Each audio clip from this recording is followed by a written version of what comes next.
Very good morning to you. Welcome to Newsroom. We're coming to you live from our Auckland Park studios in Johannesburg. I'm Shante Yankis. Of course, standing by with your sports is Kendall Makamate. Very happy Wednesday to you, Kendall. You good? Absolutely, yes. Looking forward to what's happening tonight. Got lots to cover in the world of sports too. Definitely. First up, let's have a look at the question of the day. Today, we are asking you, what do you make of President Jacob Zuma finally appointing a commission of inquiry into state capture? Well, we have been reading some of your comments on at SABC Newsroom. Do keep them coming through. Let's have a look at the ones that have already come through. This one comes in from Atini. Impeachment to get rid of the big elephant in the room and start campaigning peacefully for 2019. The ANC is united and South Africans love Cyril Ramaphosa. I was just saying that when Cyril got elected as ANC president, a lot of people went on as if he was the new president of the country. Yeah, no, it seems to be a Southern African thing, because we know what happened with our neighbors just recently as well. Nkosi Thomas O2 says nothing much to expect from the NEC or the ANC. It's the same old story, nothing new. It's totally hopeless to have this kind of leaders. Definitely. Well, speaking of the NEC, the new ANC National Executive Council will today meet for the first time since the party's election of ANC President Cyril Ramaphosa. Of course, having a look at our poll today, we are asking you, what do you think will be high on the ANC-NEC agenda? Well, we've got 401 votes in already. 3 options that we're giving you, our view at home. What do you think? It's going to be unity, impeachment, or other? And interesting enough, it's very close to unity and impeachment, between 44 and 43% right there. And possibly what is in that other 13%? I don't know. Let's have a look at the comments. Maybe we'll see some other views there coming in from Guguletu. Well, he did well to comply with the court ruling. However, I am concerned that these commissions don't result in the prosecution of wrongdoers. Got another one coming in from Gigi Jabulani. Too little, too late, he says. He wants to frustrate and confuse the new ANC leadership. He also wants to negotiate the terms of reference, which he seems to think should be broader, not just emanate from the state of capture report. Citizens will be foolish to buy his sudden favor of the law. Yeah, well, is it too little, too late? I don't know. We're going to have to see. He's been quite quiet. Something that is not too little, too late, of course, is that of Kagiso Rabada. Absolutely. The man, the 22-year-old man, has just got to the top of test-ranked bowling. This after India was trounced by South Africa out in Cape Town. What do you make of the news that Kagiso Rabada has officially been ranked the best test bowler in the world? Well, I think that picture that we just saw says it all. He seems to be quite happy. Guguletu says, well, it's great news. It shows there's a lot of untapped talent in South Africa. Sports federations must do more to spot talent in small towns and villages of South Africa. Guguletu, yes, you remember that Rabada is from the city, but yes, I exactly understand what you mean. There's a lot more untapped talent out there. Ikona Nazo comes in with, here's the proof of African excellence that's been hidden for some purposes. I'm honored to have lived in the same country as him. Definitely well done. Of course, it's so good to see young South Africans making us proud. With that being said, all your news and sport coming up. First up, let's have a look at your headlines.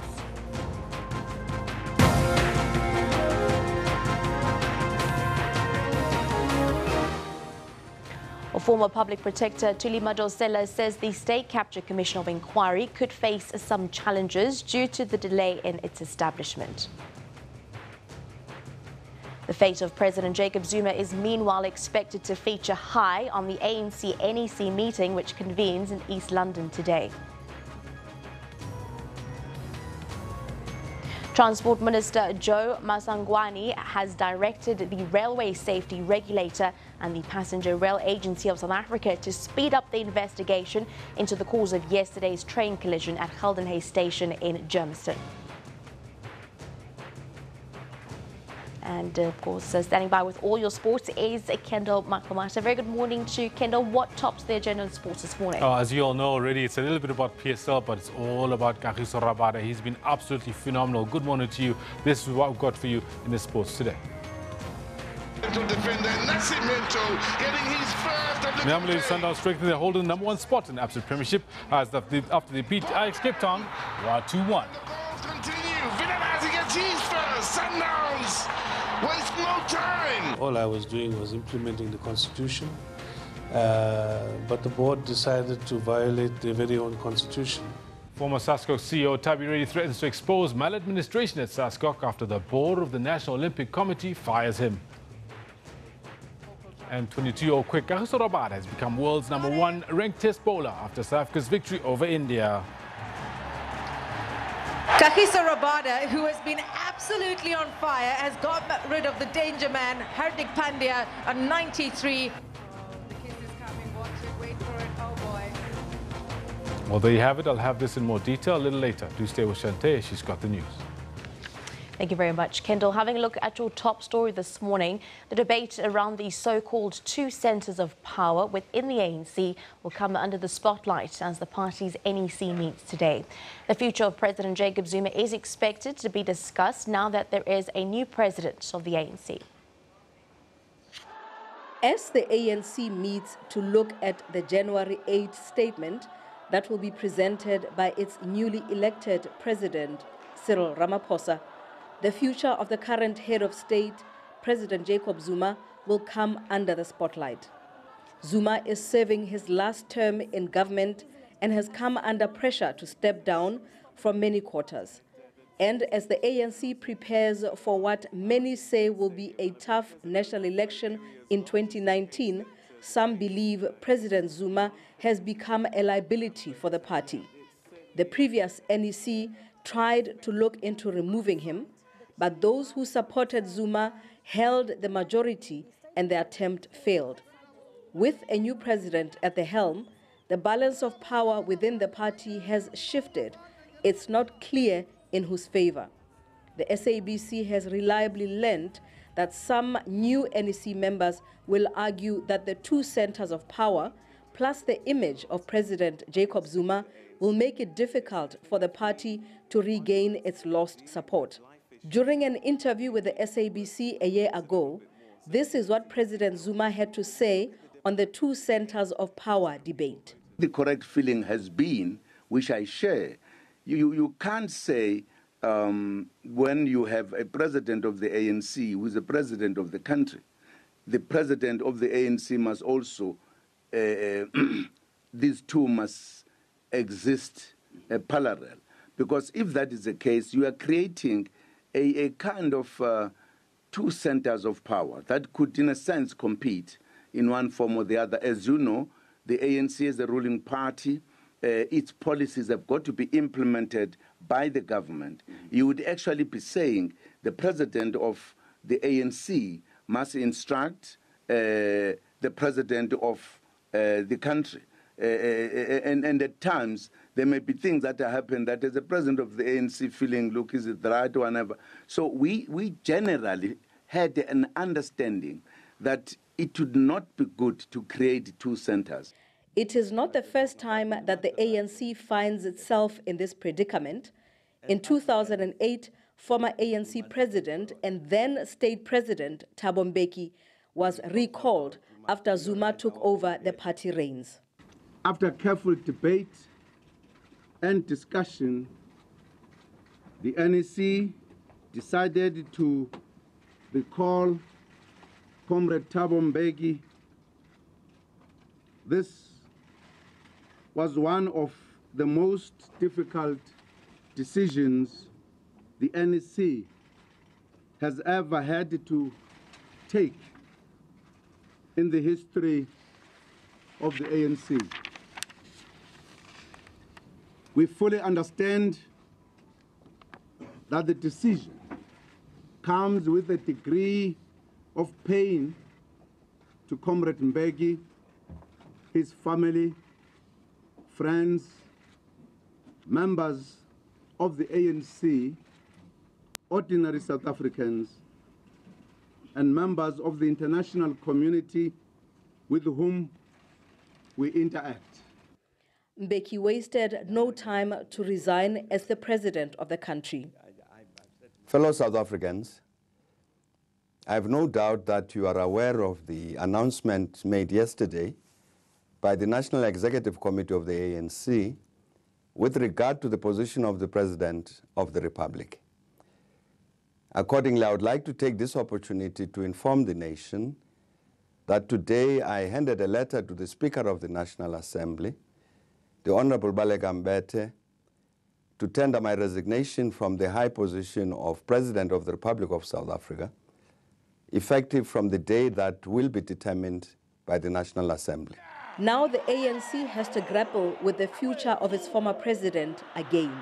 Ntakwana Ngatani, SABC News, East London. Well, it shouldn't take too long to put in place rules that will govern the impeachment process of a president. Well, that's the assurance of the chairperson of the Parliament's Sub-Rules Committee. Richard Ndakane, the committee will meet on Wednesday and Thursday to draft the rules. The president may be removed from office. An unprecedented process to draft rules that will guide the impeachment process of a sitting president.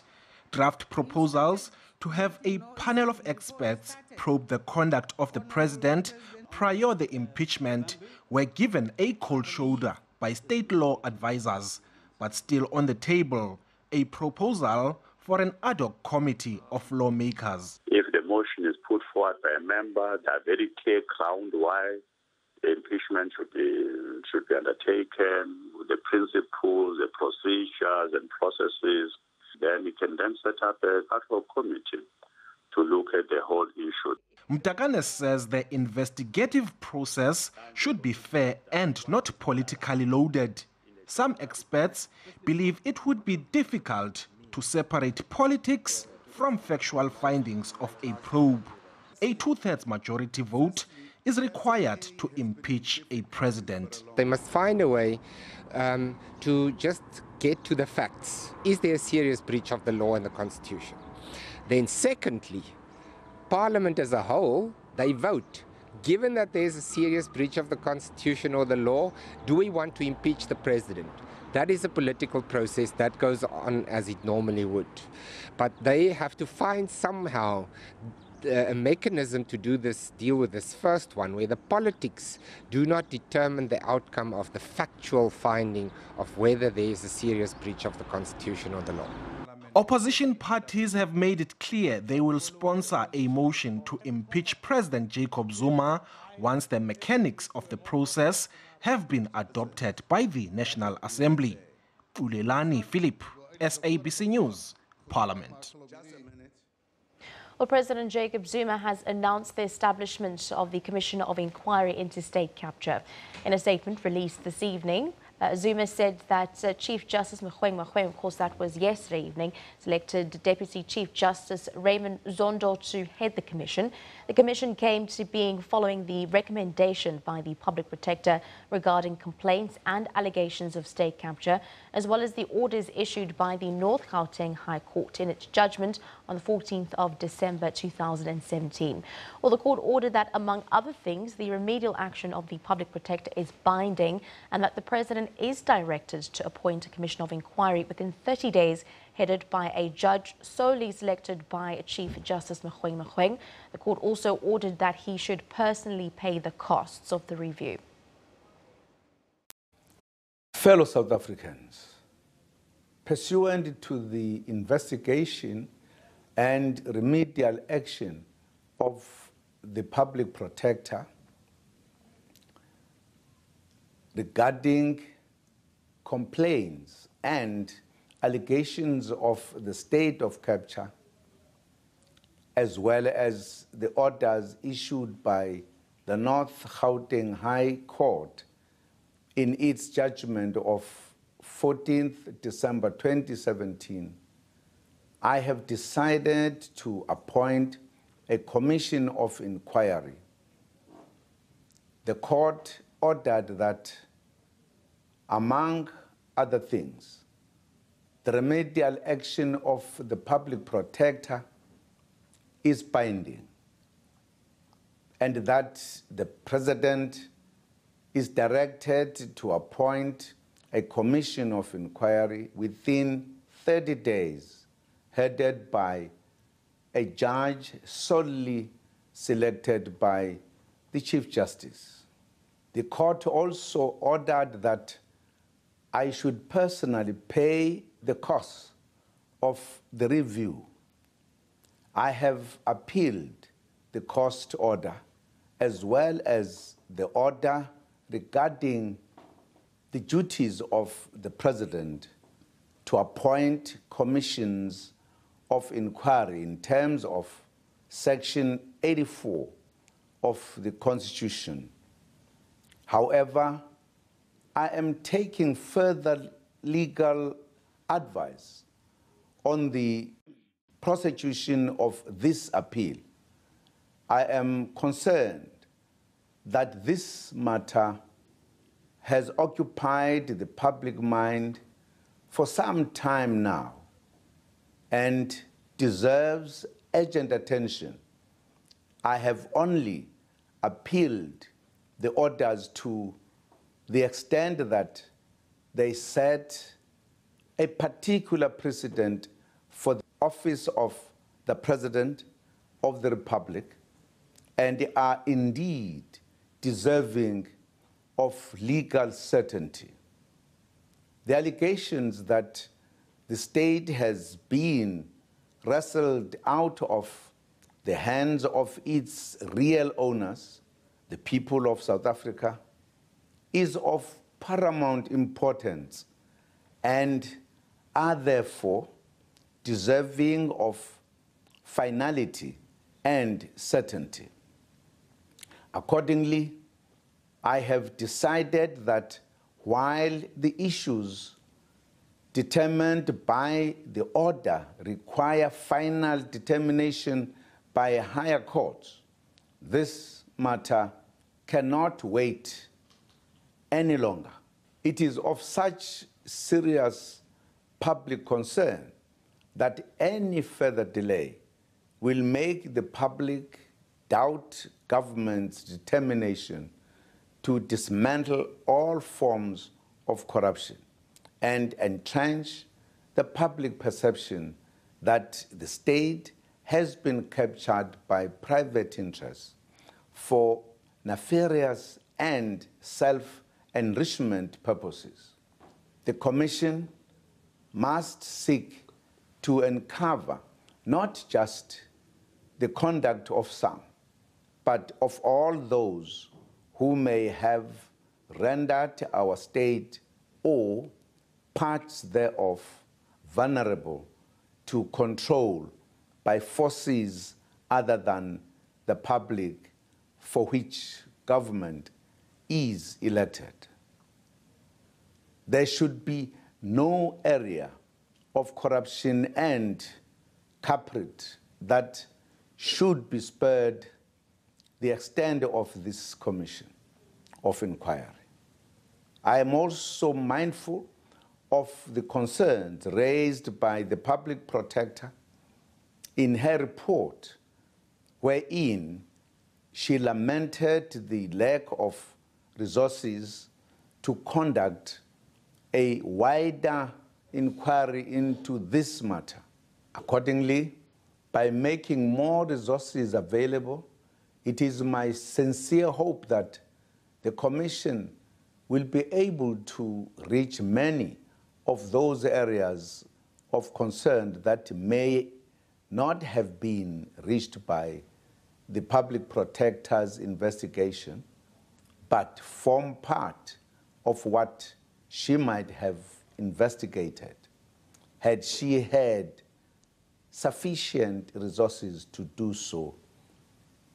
I have considered this matter very carefully, including the unprecedented legal implications of the order directing the Chief Justice to select a single judge to head the Commission of Inquiry. I have expressed my reservations about the legality of this directive, which may be the subject of the appeal. I would like to emphasize that I have faith in all the judges and their ability to execute their tasks with the requisite levels of fairness impartiality, and independence, I requested the Chief Justice to provide me with the name of the judge to head the commission. He has selected Deputy Chief Justice Raymond Mnyamezeli Mlungisi Zondo to undertake this task. I urge everyone to cooperate with the Commission of Inquiry. I trust that we will all respect the process and place no impediments to prevent the Commission from doing its work. Well, of course, relating to this today, we asked you, what do you make of President Jacob Zuma finally appointing a commission of inquiry into state capture? Well, we have been having a look at actual tweets. Earlier on, someone saying it might be just a little too late. Let's have a look at this one coming in from Goza. He didn't have a choice. All we want to hear is the truth, nothing else but the truth. Hashtag state capture inquiry. This one coming in, Deputy CJ Zondo is one of the judges who were recommended and appointed by Zuma to the high position, and I wish that doesn't affect the inquiry. Well, we're just going to have to wait and see. Xolani says there's no time for Zuma to do the right things now. His time is over. Well, we're all going to have to just wait and see essentially what is going to be happening with that. Do continue to send us your views as well as your comments regarding our question of the day with regards to the State Capture Inquiry Commission finally set to take place. For now, though, let's move on. Former Public Protector Thuli Madonsela says the State Capture Commission of Inquiry should face some challenges due to the delay in its establishment. Madonsela released the State of Capture report last October, and the President has since mounted several court bids to challenge it. Well, speaking earlier on Morning Live, Madonsela said too much time has been lost since the release of the report. The investigation will be salvaged, but you are right, Leanne, that it's a salvaging exercise as opposed to a normal investigation. If this investigation had been conducted immediately after Deputy Minister Jonas had whistleblown, we would have gotten all of the evidence. The second chance to do a decent investigation was immediately after I issued the report, which was more than a year ago. But that being said, the President has appointed a very competent senior judge. All will be done to excavate and find all available evidence. So this, just on a final note in terms of this, from your understanding and the rest of South Africa's understanding, this commission should solely focus on state capture allegedly committed by President Jacob Zuma and the Gupta family. Is that correct, or is there more to it? Yes, this investigation has to focus on the allegation that the President has allowed the Gupta family and his son to exercise state power, which includes having a say on who gets fired as a minister, who gets appointed, and appointments in state-owned enterprises, etc. But that's not just going to be the Gupta family. It would be everything that is covered in this particular report. Nothing prevents the President exercising his powers to appoint a commission of inquiry, to appoint another commission to look into grand corruption throughout the state. Those powers remain with the President, and he can exercise them whenever he wants to do so. Well, civil organizations have welcomed the Commission of Inquiry into State Capture, saying it is a step in the right direction for people of South Africa. SABC News spoke to Lawson Naidu, who is the Executive Secretary at the Council for Advancement of the South African Constitution, CASAC. fact that finally we're going to have a commission of inquiry into state capture, a commission of inquiry that Advocate Madonsela called for in her State of Capture report more than a year ago, a remedial action that was confirmed and endorsed by the Gauteng High Court in December last month. And this is long overdue, and we welcome the fact that the President appears for now to be following the judgment of the High Court, in that he asked the Chief Justice to select the judge that will head the Commission of Inquiry. Obviously, we still await the detailed terms of reference of this Commission of Inquiry, but we once again would assume that the President would abide by the decision of the court and follow the directives given therein. The timing. Everybody seems to be talking about the timing of the President's announcement. Do you read anything into it? Well, 2 points here, Leanne. Firstly, the President, in terms of the High Court judgment, was given 30 days in which to institute this Commission of Inquiry, so he's within that time frame of 30 days to do so.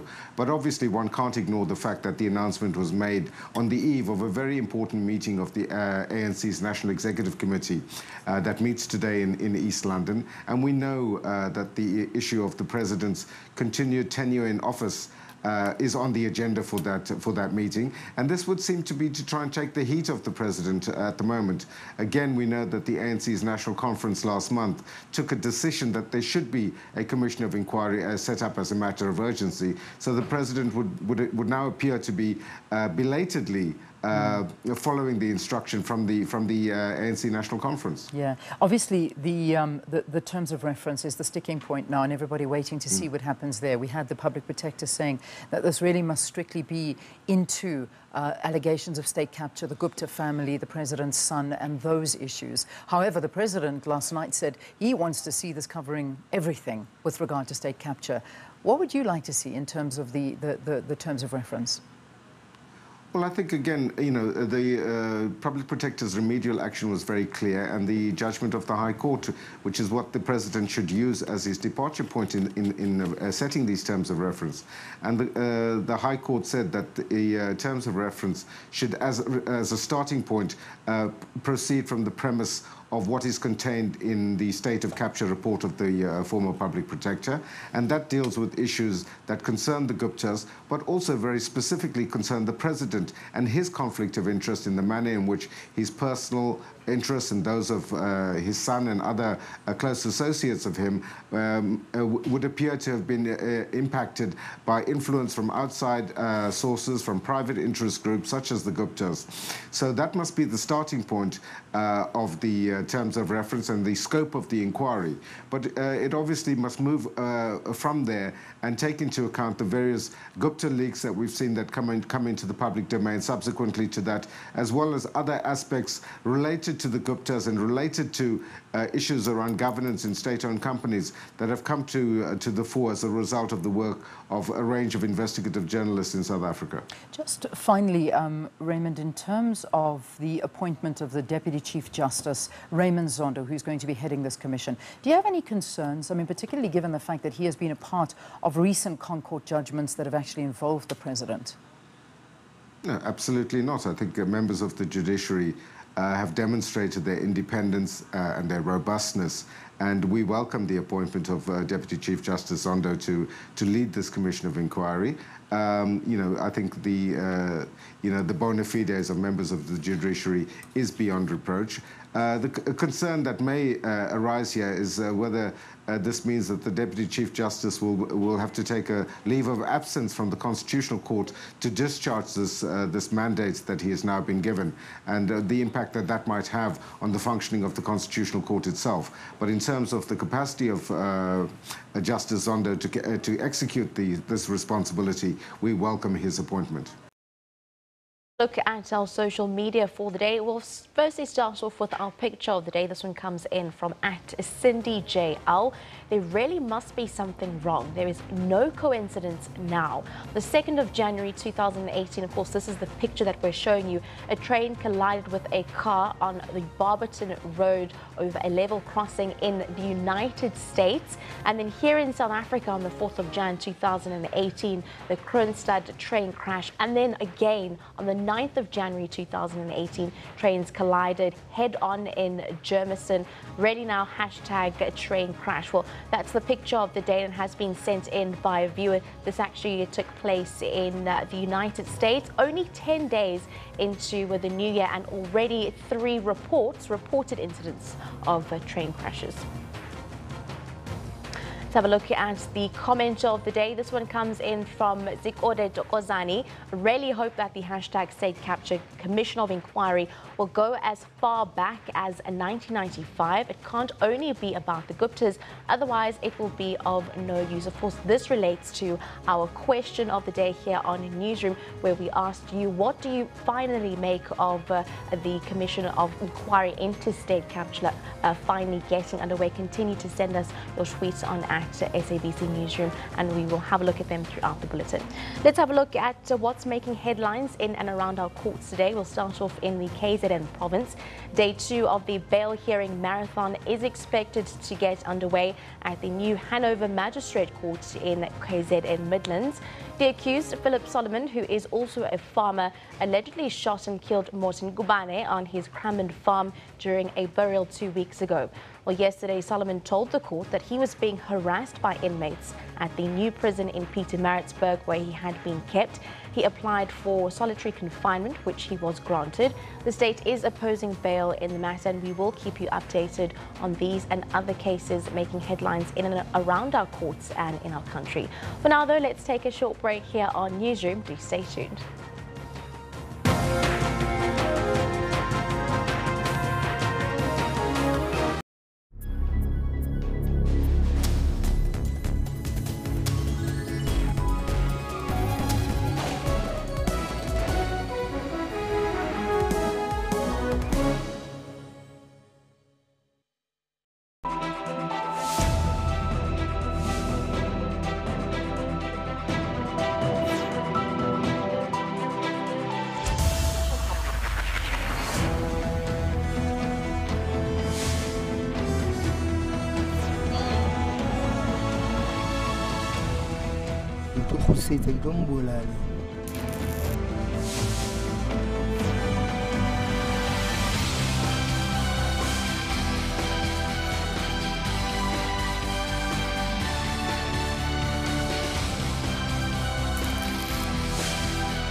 Our stories.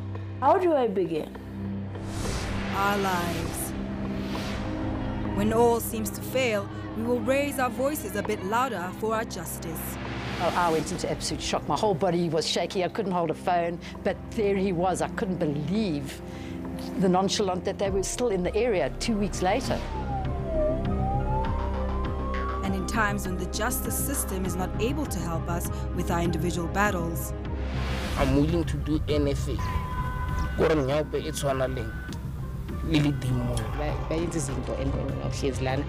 you doing? Nothing. Feeling sorry for yourself? No, it's not an option. These are our stories on Cutting Edge Channel 404.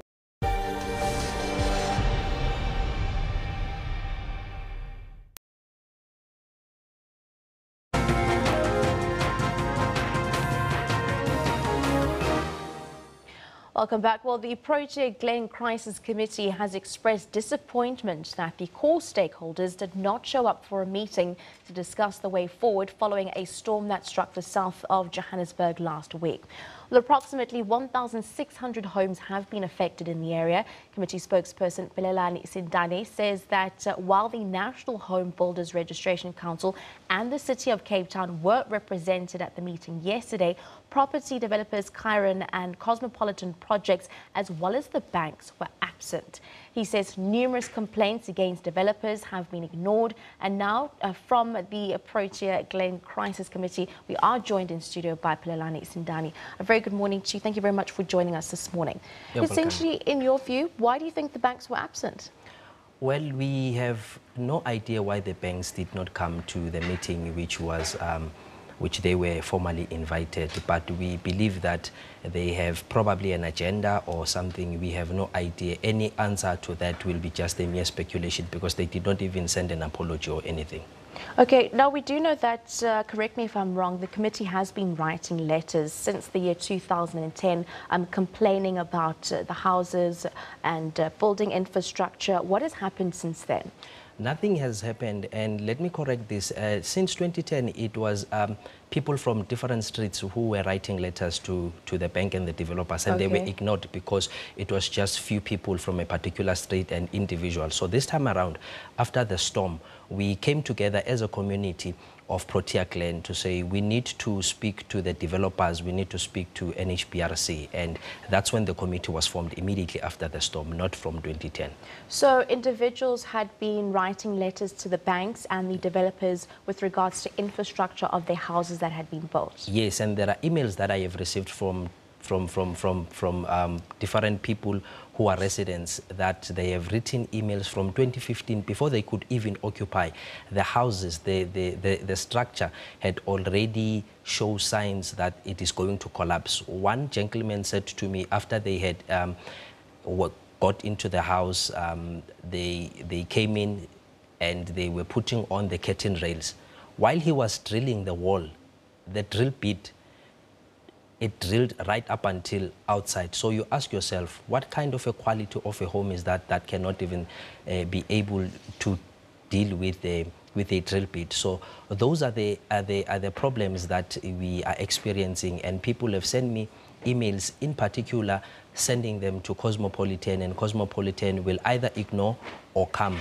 But the greatest concern is the NHPRC, because these homes, NHPRC has approved that these homes are of quality and of good standard, and it's contrary. Now, we want NHPRC to come on board, which they also, in our first meeting, they did not show up. They only came on our second meeting, and they sent junior people. Now, we need decision makers, not junior people. Mm. And meeting with the developers, what was their response to this crisis that has happened? Cosmopolitan, when they first came, they said they are going to assist with anything that we are going to ask them to assist us with.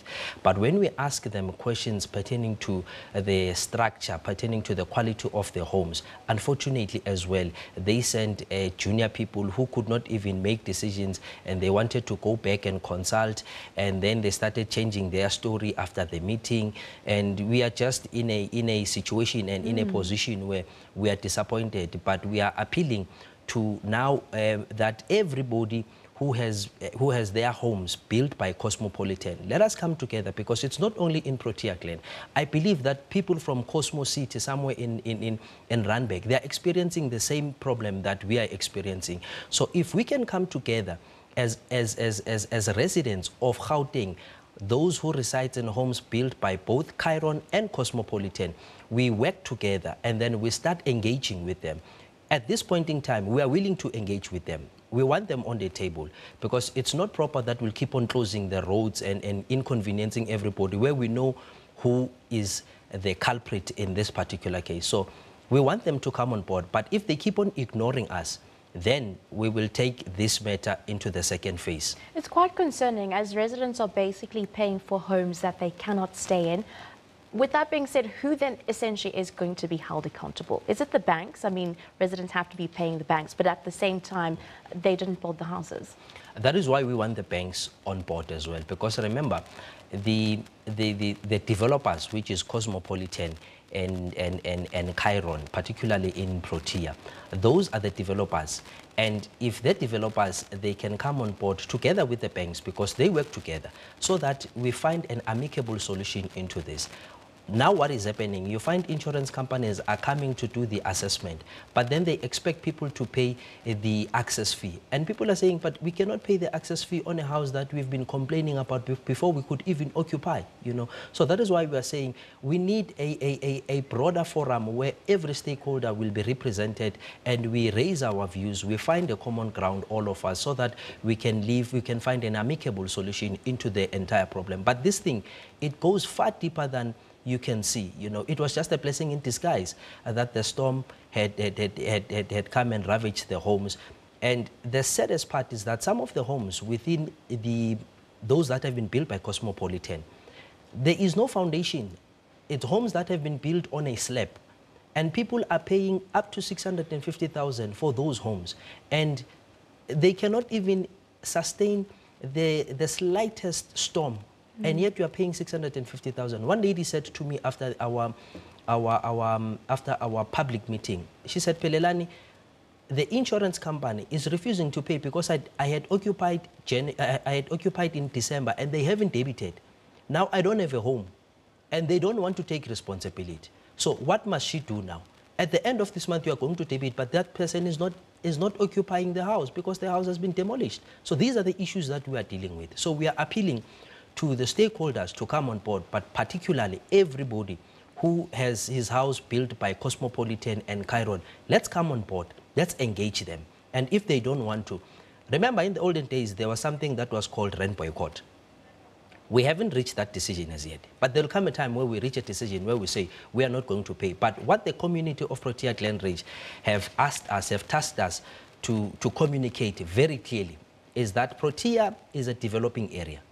And up to now, they've built up to 31 extensions. There's still extension 32, 34, 33, and 35 that still needs to be developed. And we are saying, Chiron, together with Cosmopolitan, they are not going to continue building until this issue has been resolved.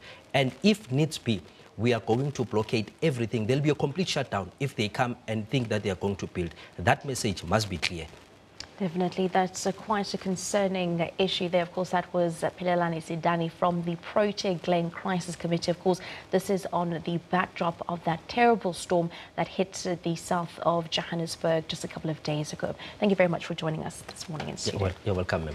Let's move along now. Let's have a look at what's happening on our Facebook page. Today, we see the South African Students' Congress, SASCO, has made an urgent plea to the country's universities to make more space available to accommodate prospective students. Well, SASCO launched the Right to Learn campaign, which seeks to assist students from all sorts of exclusion, including financial, academic and social exclusion. Well, then we also see survivors from a boat that foundered off Libya's coast yesterday, saying about 50 people who had embarked with them were feared dead, while the Coast Guard said the number of missing might be as high as 100. And finally, major water drilling companies have been mobilized and are expected to move into Cape Town as attempts to find more clean water intensify. The province is in the grip of the worst drought in a century, with dam levels standing at just under 30%. Or simply search for SABC Newsroom on Facebook and follow us and, of course, interact with us. Let's have a look at what is taking place centre and front page from across the globe in our newspapers.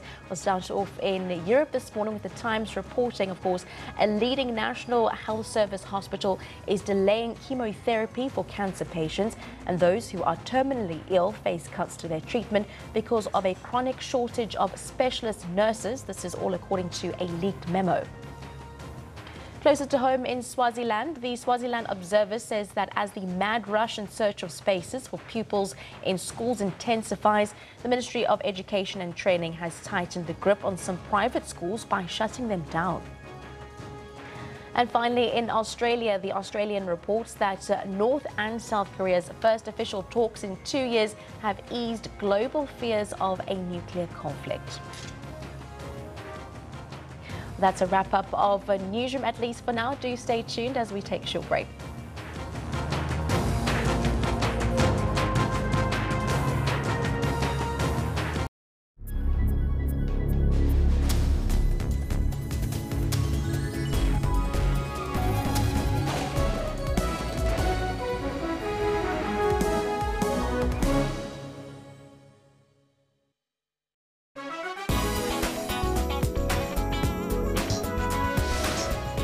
Countries in the East African region have started experimenting with wines.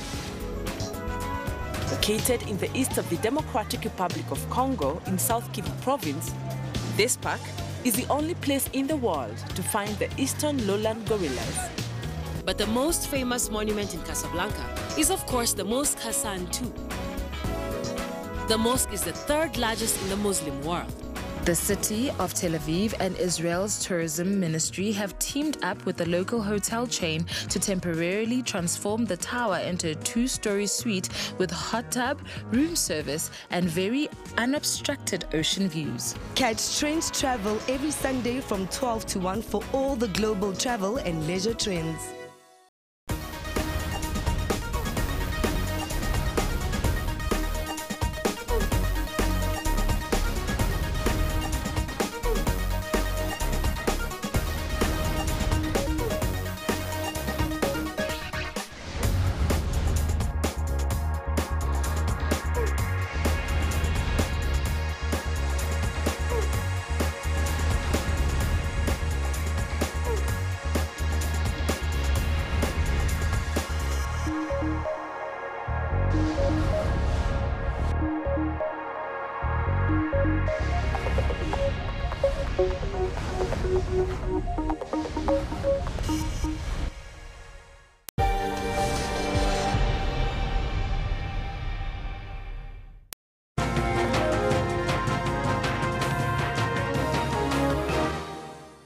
Welcome back. Well, Transport Minister Joe Masangwani has directed the Railway Safety Regulator and the Passenger Rail Agency of South Africa to speed up the investigation into the cause of yesterday's train collision at Geldenhuys Station east of Johannesburg.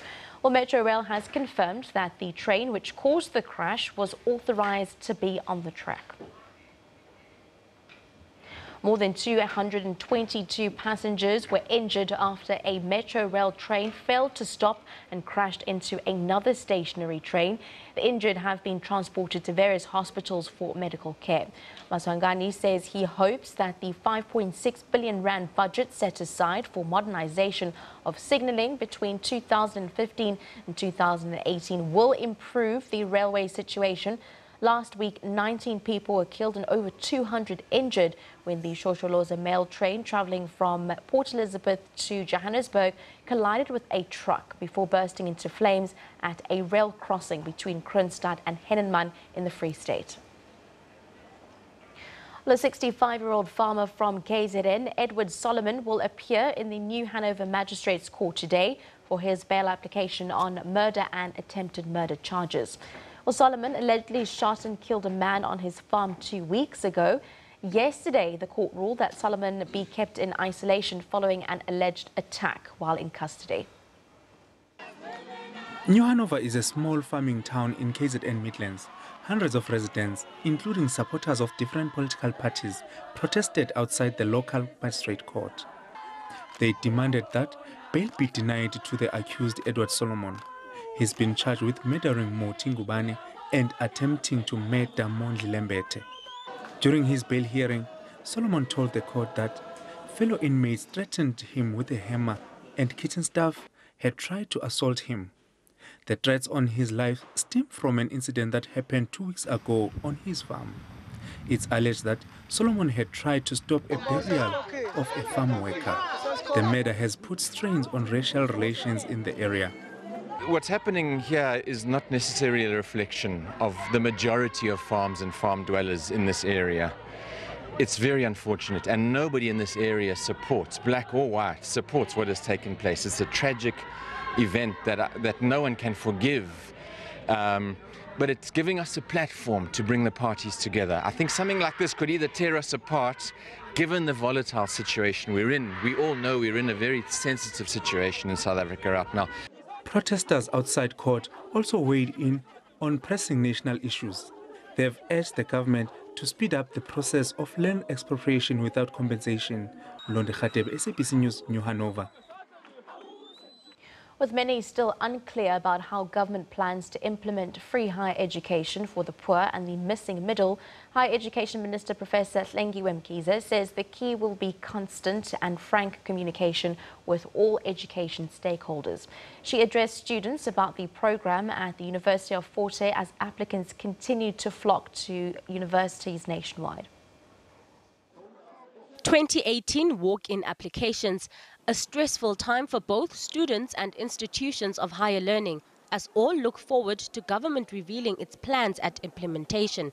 This announcement is forcing us to confront the question of growth within the post-school education and training set. Mkhize's lashed out at the leaders who've advised students to stage walk-ins without having applied, saying it undermines institutional processes. Many students in the Eastern Cape braved inclement weather to try to register for the 2018 academic year. Most of the popular courses are full and some of the walk-in applicants do not meet the qualification criteria. Another day of long queues at the University of Johannesburg, despite the institution's plea for students to apply online. No signs of EFF leader Julius Malema following reports that he'd attempt a walk-in registration for his master's degree at Wits University. The University of the Western Cape is assisting walk-in students, but there were no visible queues at the University of Cape Town. The Cape Peninsula University of Technology, meanwhile, says it won't allow new walk-in applications. The University of Limpopo is battling to accommodate the high volumes, but it's taking it all in stride. Both the University of Pretoria and the Tshwane University of Technology are not allowing walk-ins. Security remains tight at all institutions. The registration of new students is expected to conclude by the end of this week. Lopang Alamu, SABC News. Well, that's a wrap up of your newsroom, at least for now. Phil Hawkins is standing by with your weather forecast.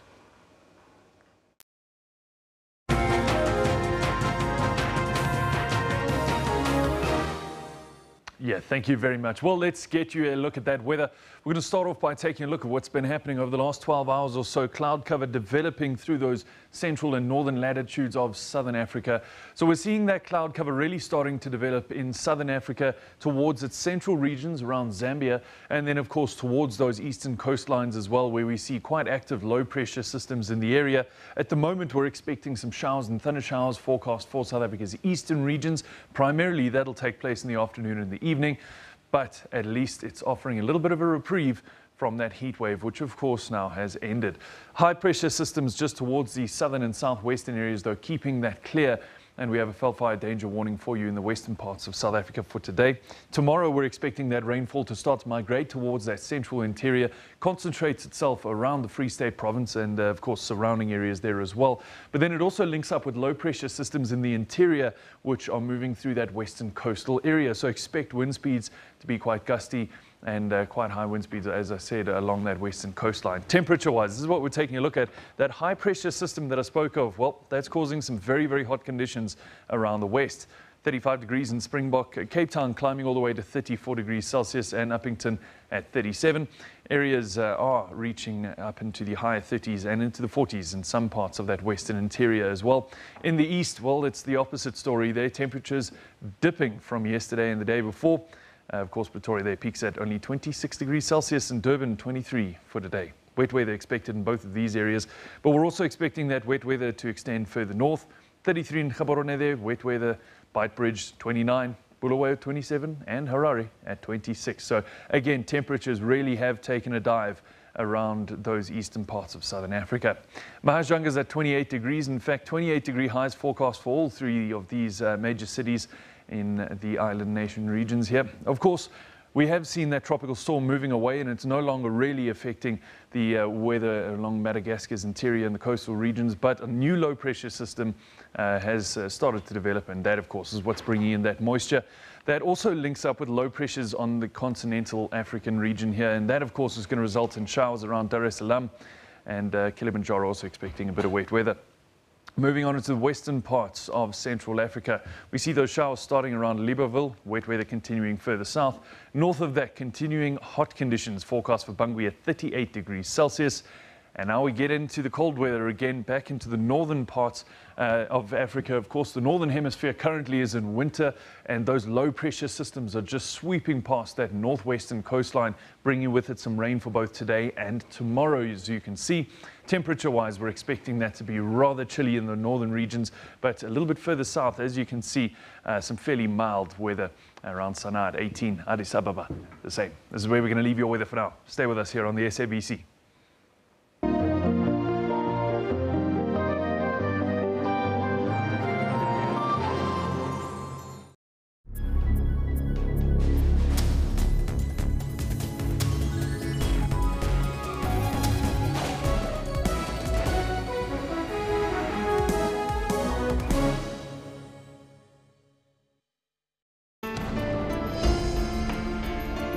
when life takes a different turn. If I didn't eat the speak, he was going to evict me.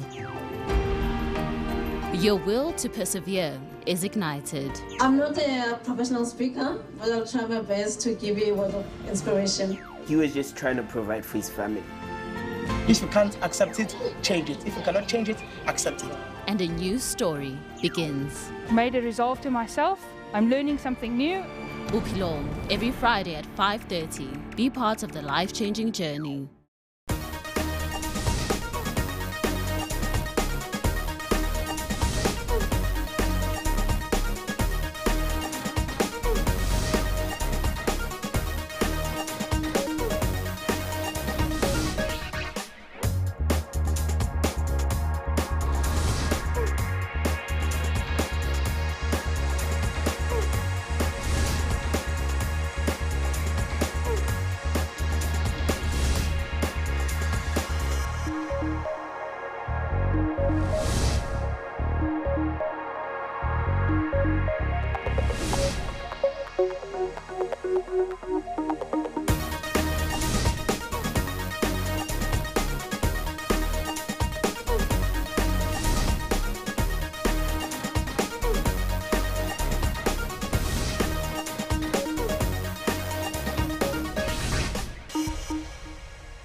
This is your midday report. Good afternoon.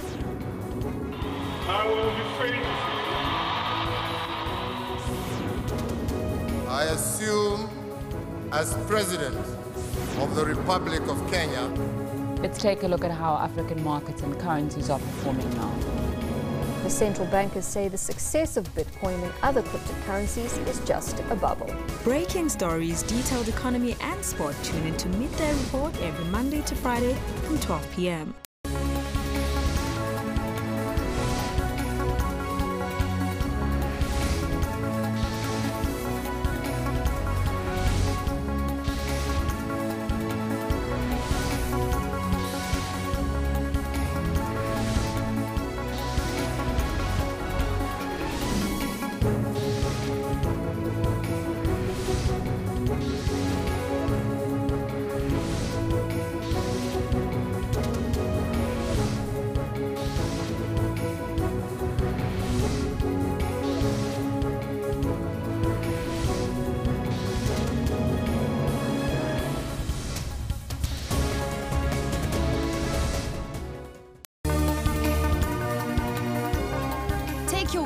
Well-informed with primetime news. Thanks for tuning in. You're watching SABC News Prime.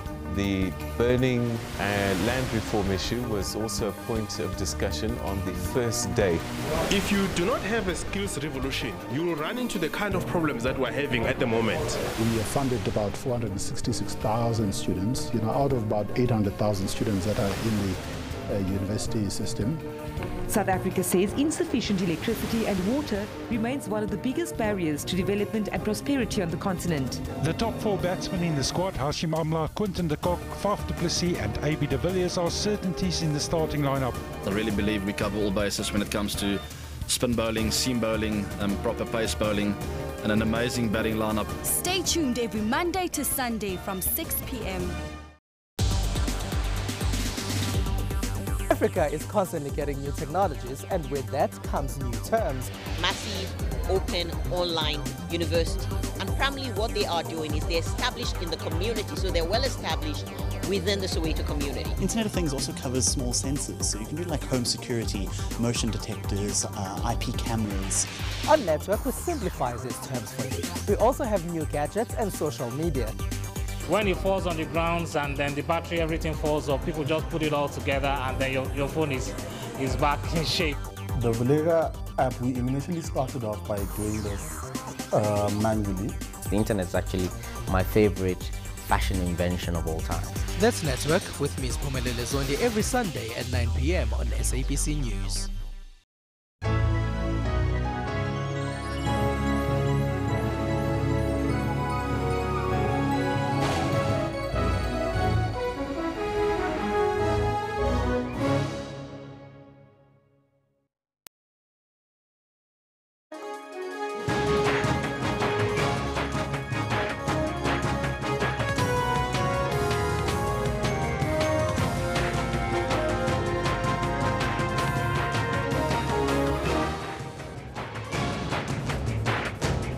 to Newsroom. We're coming to you live from our Auckland Park studios in Johannesburg. If you have just tuned in, I'm Shante Yankees, of course, standing by with your sports is Kendall Makamate. Making it through the midday of the week. It is Wednesday. You good, Kendall? Absolutely. Looking forward to talking about Kagiso Rabada. Definitely. First up, we're going to have a look at our question of the day. What do you make of President Jacob Zuma finally appointing a commission of inquiry into state capture? Continue to send us your comments on at SABC Newsroom. Well, we have been looking at comments throughout the course of the morning. Oh, yes. And the main sentiment seems to be it might just be a little too late. Well, it's been almost a whole year since that first report came out, isn't it, with its recommendations. Yeah. Memani says, well, that's not to be celebrated. Why? Why did it take so long to do this, and why now? Or what's pushing him to that now? Well, Jay-Z is just up to something no good. Where's Sana? Memani has many questions to be answered today. Nkosi says it was long overdue. Why he took so long? What kind of president is he who doesn't follow the rules? Well, he makes them, doesn't he? He's the president. Well, he is following the rules. He is actually doing it. Let's have a look at our poll of the day. Well, the new ANC National Executive Council is going to meet today for the first time since the party's election of Cyril Ramaphosa as the new president in Nasrec. Of course, he was elected in December last year. Today, we ask you on our poll, what do you think will be high on the ANC-NEC agenda? Yes, it's going to be unity, impeachment, or other. And interesting enough, of the 501 votes we've gotten so far, Shante, 43% is going to be unity, 43% say it's going to be impeachment, and 14% say other. My money on that other 14% is possibly state capture. I don't know. Vuisani says none of the above. Well, he doesn't agree with any of those. I wonder what he thinks. He's probably part of that 14% of other. He might well be. Siriso Mushweshwe says the ANC-NEC is like a programmed computer. Nothing different will be discussed. Yeah, I don't know. We're just going to have to wait and see some of the outcomes of that as to what we can expect. In our sports, though, a very happy Kagiso Rabada. Absolutely. Unlike everybody else in the world of politics, nobody's jaded or cynical here because Kagiso Rabada has officially been ranked the best test bowler in the world. Definitely. And look at that face. He definitely looks like... Yes, he's in full flight, extremely aggressive when he bowls. And you know what? I think most test batsmen are extremely scared of this guy. So what do you make of that? Let's hear what you got. Well, Jakkels Klute says true class, top bowler and top person.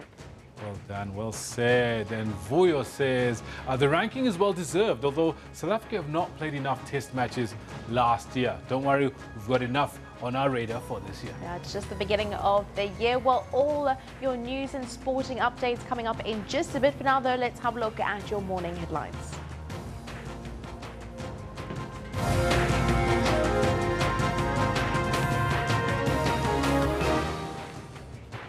Former Public Protector Tuli Madonsela says the State Capture Commission of Inquiry could face some challenges due to the delay in its establishment. The fate of President Jacob Zuma is meanwhile expected to feature high on the ANC-NEC committee meeting agenda, which convenes in East London today. Transport Minister Joe Masangwani has directed the Railway Safety Regulator and Passenger Rail Agency of South Africa to speed up the investigation into the cause of yesterday's train collision at Geldenhuys Station in Germiston. And Kendall is standing by with all our sporting news and updates. What's high on the agenda in the sports, Kendall? Once again, it's about Kagiso Rabada. The man is absolutely phenomenal. He's only 22 years old. He's out there already putting fear into all test batsmen, as well as topping everybody with the highest tally ever of 888 ranking points from the ICC. Good morning to you. This is what else we've got for you in the sports today. Mamelodi Sundowns strengthened their hold on the #1 spot in the Absa Premiership, where they come from behind victory over Ajax Cape Town last night. And the goals continue. Vinalazi gets his first. Sundowns waste no time. All I was doing was implementing the constitution, but the board decided to violate their very own constitution. Former SASCOC CEO Tabi Reddy threatens to expose maladministration at SASCOC after the board of the National Olympic Committee fires him. And 22-year-old quick Kagiso Rabada has become world's #1 ranked test bowler after South Africa's victory over India. Kagiso Rabada, who has been absolutely on fire, has got rid of the danger man, Hardik Pandya, on 93. Oh, the kiss is coming. Watch it. Wait for it. Oh, boy. Yeah, no, that kiss almost comes every single time that Faf du Plessis sees Kagiso Rabada take a wicket. That's where we're going to leave it for now. I'll be back with more later on. Stay with Shantae. She's got the news. Thank you very much, Kendall. Let's have a look at your top story at 10 o'clock. Well, the debate around the so-called two centres of power within the ANC will come under the spotlight as the party's NEC meets today. The future of President Jacob Zuma is expected to be discussed now that there is a new president of the ANC. As the ANC meets to look at the January 8 statement that will be presented by its newly elected president, Cyril Ramaphosa, the future of the current head of state, President Jacob Zuma, will come under the spotlight.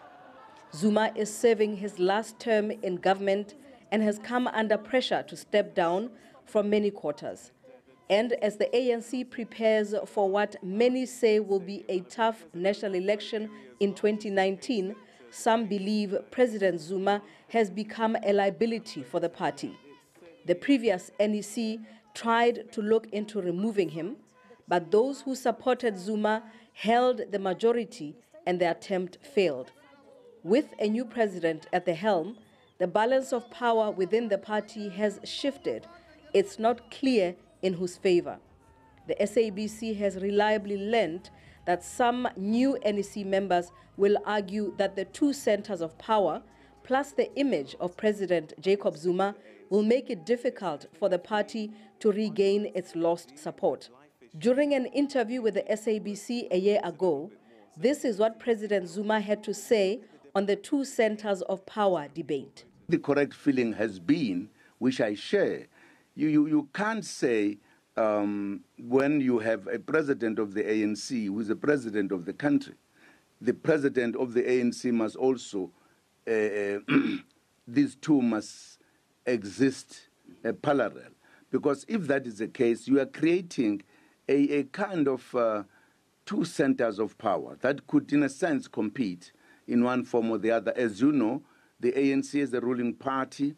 Its policies have got to be implemented by the government. You would actually be saying the president of the ANC must instruct the president of the country. And at times, there may be things that happen that as the president of the ANC feeling, look, is it the right or whatever. So we generally had an understanding that it would not be good to create two centers. It is not the first time that the ANC finds itself in this predicament. In 2008, former ANC president and then state president Thabo Mbeki was recalled after Zuma took over the party reins.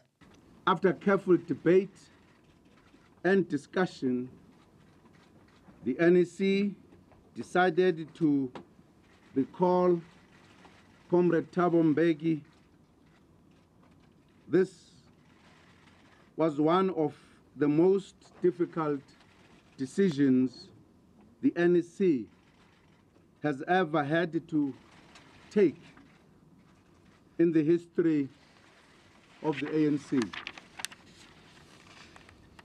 We fully understand that the decision comes with a degree of pain to Comrade Mbeki, his family, friends, members of the ANC, ordinary South Africans, and members of the international community with whom we interact.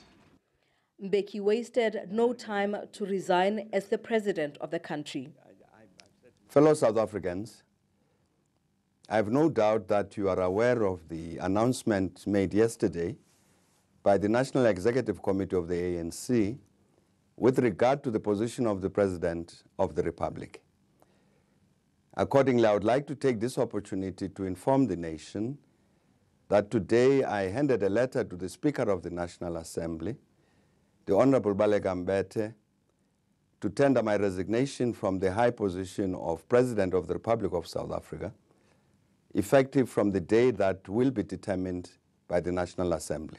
Now the ANC has to grapple with the future of its former president again. Ntakwana Ngatani, SABC News, East London. Well, the chairperson of the Railway Safety Regulator is updating the media on the preliminary findings of the RSR's investigations into the level crossing accident and the status of the collision between two Metro Rail trains.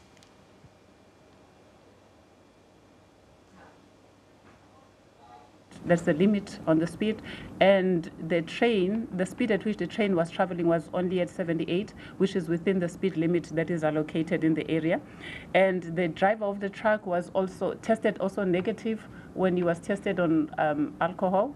He tested negative, so that also is, because there are a number of possibilities that lead to incidents. So that he tested negative. There also no noticeable evidence of diesel spillage that was found, and acid marks that were noticed only the acid marks were noticed on the roof of the carriages, and 5 train coaches were severely bent, which is a major concern.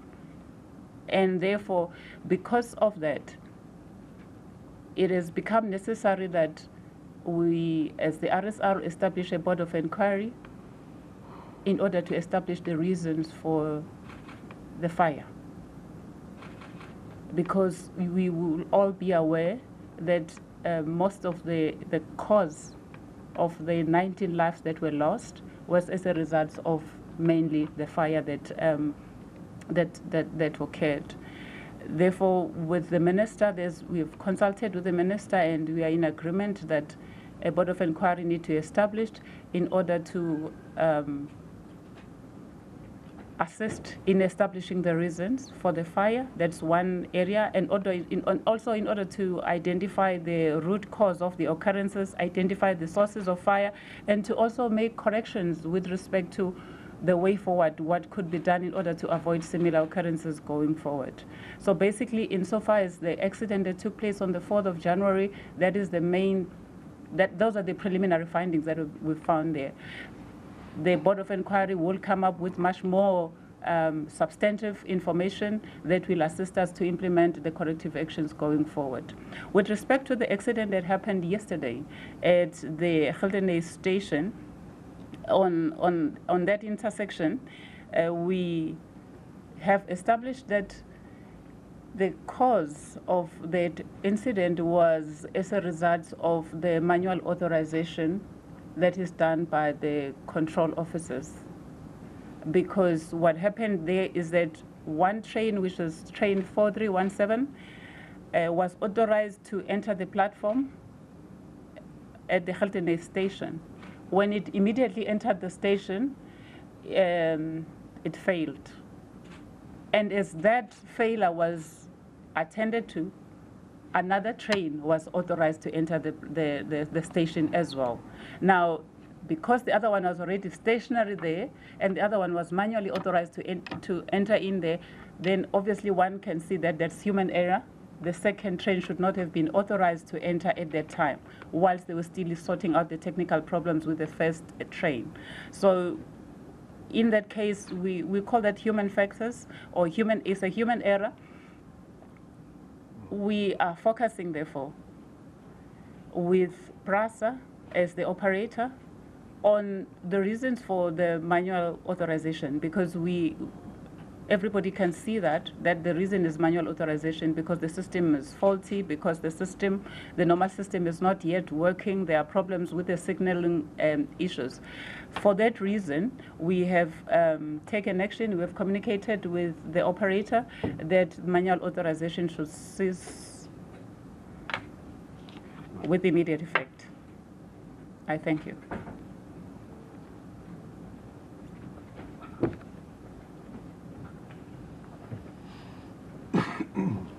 Thank you, Chairperson. We will take questions now, but before we get there, I think just for the benefit of the media, my colleague, second from the right-hand side, is Mr. Soli Kekana, and he's responsible, the executive responsible for occurrence investigations. I will now take questions from Pretoria, and I'll take 5 questions, and we'll then switch to Cape Town, and we'll take 5 questions from Cape Town as well. And Michael. Good morning, Michael Apple from the NCA. I've done a number of interviews with people who are on the train who speak about just how overloaded it was. I see there is a couple of pages indicating a lot of figures there, but I just want to know from the RSR the impact of if the train was overloaded. Does it make a material difference in terms of the negligence factor that PROSA would be responsible for, or Shosholoza Mail would be responsible for in this case? And the culpability factor then, does it shift at all from the train driver? What could have been avoided? Is all the paperwork, do the figures fit the paperwork? Because I've heard allegations of, for a few $100 you can get onto the train and your name is not put on the passenger manifest. Is there anything that you can speak to that your investigation has revealed related to the overloading? Thank you. Before we answer that question, I'll just take a couple of questions and we'll answer all the questions in one go.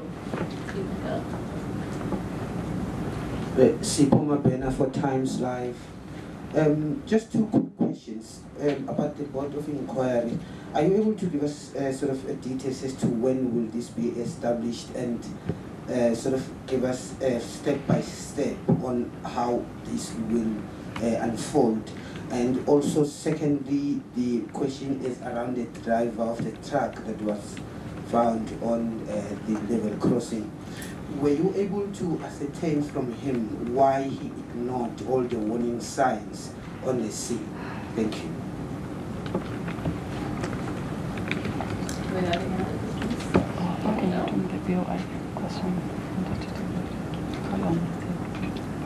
Good day, everyone. My name is Johnny Sai. I'm with African News Agency. Just on the Board of Inquiry, and also the detail of the time, for how long will it take and where will it be held? Is it a public and also attend the media and cover the thing? And for how long will it be going to be, the lifespan of it? Thank you. We have a team in place. We just need to finalize this. Younger Tomer from Panama FM. Just for clarification, you said the second accident was because of human error. The first one, if it wasn't, was it only the truck driver, or what exactly do you think was the cause of that accident, or will that then be one of the subjects that the Board of Inquiry will look into? But just so far, was it, if it wasn't overcrowding, if there was warning signs and the driver didn't tested negative for alcohol, what seems to have gone wrong exactly?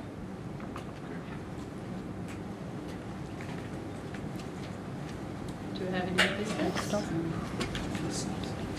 Okay, I'll hand over to my colleagues who will answer your questions now. Okay, thank you. I will take two of these questions, and then the rest, the acting CEO and Mr. Herman will answer some of the questions. The first question is about, the second question is about the Board of Inquiry. The Board of Inquiry will be established. I think they will start their work. They should be able to start their work within the next 2 weeks or so. And how much time they will need to complete the report, we're looking at not more than 3 months, that they should be able to conclude their report at least within the 3-month period. That's about the Board of Inquiry. In terms of the cause of the incident on the 4th of January, the reason why I was narrating the factors that we tested preliminary, just quickly on the glance, that we eliminated some of the things that could have been the cause, that could be seen at a glance, is because we failed there to find any cause. That is why then we're going on the Board of Inquiry that will then assist us in terms of establishing the cause. As we are sitting here now, we can't really say to the media what was the cause of the incident on the 4th of January, because if you look into the environment where it happened, there was sufficient protection in terms of the level crossing being at the gravel road. There was adequate, let me just say adequate, the protection that was there was adequate, and the truck driver or anybody else should have seen the signs that are there. So the Board of Inquiry, we believe that will assist in this regard. And then secondly, in the other question was on the truck driver? Is it on the truck driver? Yes. Okay. The last question was on the truck driver, and the culpability. We have not received the police statement. Okay. Well, we have not yet received the police statement with regard to the capability in terms of the first, with respect to the truck driver. That's the first part. So, but I think the acting CEO can, or Mr. Herman, you can respond to the issue of the overloading, whether overloading had any impact. I doubt it, but I will leave that to the experts. Okay. I think. Thank you very much, Chair, and good morning to the House at large. On the issue of the overloading, I think you will see in the preliminary report that we've just issued that it is something that we need to look at to confirm whether or not the train was indeed overloaded. We have actually looked at this stage, we've actually looked at some of the documentation to try and understand what's going on. But I think what we felt was very important on our part as the RSR was to try and not create speculations about things that have not necessarily been confirmed at this stage, but we are actually going to look at it. And we also do say, I think it will follow into the next question around the BOIs, maybe to just add to what the chairperson has said. Some of the things we're going to be doing as part of the BOI, we are in the process of, we have identified a team, and we're in the process of actually making the necessary appointments just there, but we do.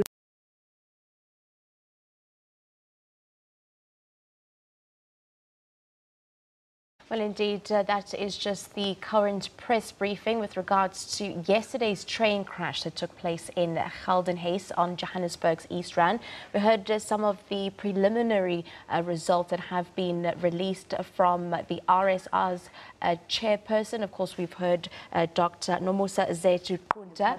The press is still currently underway. Let's cross back. Some OHTE specialists who would be able to assist us, and obviously will then, as they look into the accident, they may come up with other areas that need to be investigated. We're also going to be looking at issues around the line of sight, because I think and that would tell us more about what actually happened. At this stage, we've looked at the level of protection of the level crossing. It is in line with the requirements. However, we haven't spoken to the driver, so it's also because we understand that they were he did a statement, and we've been trying to get that from the SAPS so that we understand what was his state of mind and what actually occurred, at least in his account. And once we've been able to get that, it should assist us in trying to sort of piece together the puzzle. We also going to look at, as I said, the cause of the fire, but also the appropriateness of fire mitigation measures on board that particular train. And I think those would be key in terms of where the BOIs goes, where the BOI ends up. We, at this stage, I think maybe what we can also say on the BOI, in the event that we identify on timelines, I think once the BOI team has actually been able to look at the scope and understanding of what other things are needed, in the event that it goes over the time period that the chairperson has listed, we will certainly come back and report, just so that we keep the public informed, because I think it is an important issue, especially when you consider the nature of the death. Thank you. I think Herman will probably deal with issues around the overloading further. Or? Do I push it? Yeah. Good morning, ladies and gentlemen. On the issue of whether overloading could have contributed to this accident, it cannot be ruled out naturally. However, what we do know is that the train has struck a truck whilst this truck was traversing the level crossing. Now, knowing the railway systems and the braking, etc., we can actually rule out at this minute any speculation whether overloading could have contributed to it. But in any event, the Board of Inquiry will look at the underlying causes to this accidents, which, as I can provide you assurance that naturally we would look at overloading. I myself visited the site. I have also spoken to witnesses. There were allegations made of overloading, so we will not rule it out. But to be very factual regarding it, the train struck the train. Now, whether there were 10 passengers on it or whether there were 2,000 passengers on, I think we can successfully argue that overloading could not have impacted on the braking thereof. Which was the other issue? I think that deals with the issue. Thank you, ladies and gentlemen. We'll now give Cape Town an opportunity to ask questions. Do we have any questions from Cape Town? Yes, there's one. Thank you very much. Kolegan Magubane from Business Day. Just one question. With regards to the agreement and consensus with PRASA to stop manual authorizations on the lines completely with immediate effect, just wanted to find out how practical would that be, or easy would it be for operators to comply with something like that, taking into consideration the aging of infrastructure, vandalism, vandalizing infrastructure, and of course the copper issue and it being stolen on a regular basis? Thank you very much. That's it. Thank you. Yeah. Okay, on that one, I think what we, the issue, I think as the RSR, we're not entirely opposed to the to manual authorizations. But what we have found when we look at historical data and when we look at the causes for the various other accidents that have occurred, is that you tend to find that the under abnormal conditions where manual authorization is in place, most of the accident or incidents that we've had seem to happen during those times. Now, naturally, that is a major concern for us because it highlights a number of issues, including supervision. We do know that PRASA has systemic problems around communications because of cable theft and all of that. But what we do believe as the regulator, and which is our role, is to oversee safety and to say to PRASA, you are primarily responsible for ensuring that the railways are safe, and therefore we would expect from you to manage that properly. Until you have been able to demonstrate to us that you can manage it, unfortunately, we would actually have to take action, and the Act allows us to actually take the action that we have taken, which is to prohibit manual authorization throughout the country. We are currently have inspectors on site trying to establish whether the operator is actually complying with that. But I think we thought it is a very important step for us to take in order to ensure that these things are managed. And as I said, naturally we are not opposed to manual operations. However, we do believe that a lot needs to be done to manage the risks that come with it. Thank you. Okay, maybe if I may add on that one, I think the key question would be how many lives will need to be lost before action is taken. As I said earlier on in my opening statement, one life lost is too many. Whilst it will be, and we acknowledge and appreciate the fact that it's difficult for PRASA to cease the operation because of the impact that it will have on the passengers and the commuters, train commuters, but at the same time, we, as the regulator, we should do what you're expected to do. And if we can't implement the act that for which we are established as the regulator, then it will mean that we are failing in our duty as the regulator. We have issued the prohibitive directive and we expect PRASA to comply. Thank you.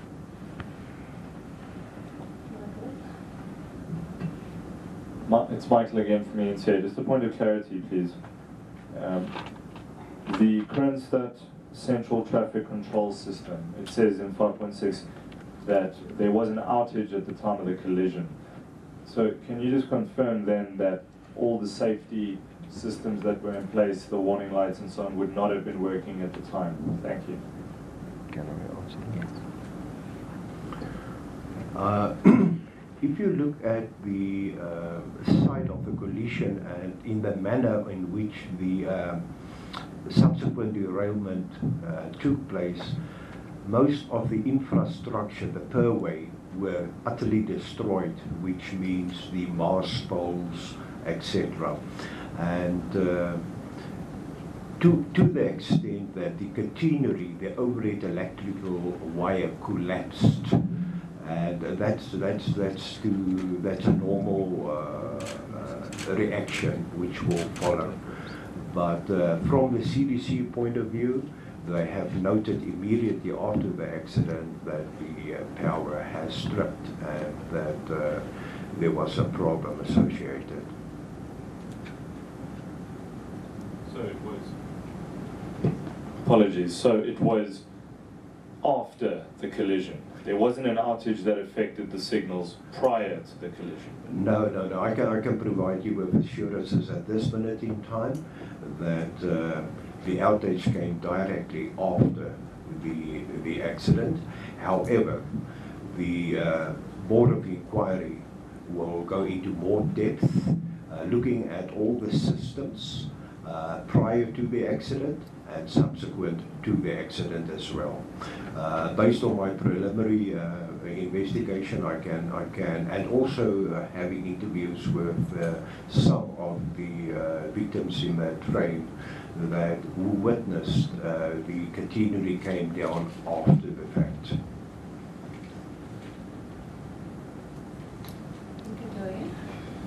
Sipo Mapena for Times Live again.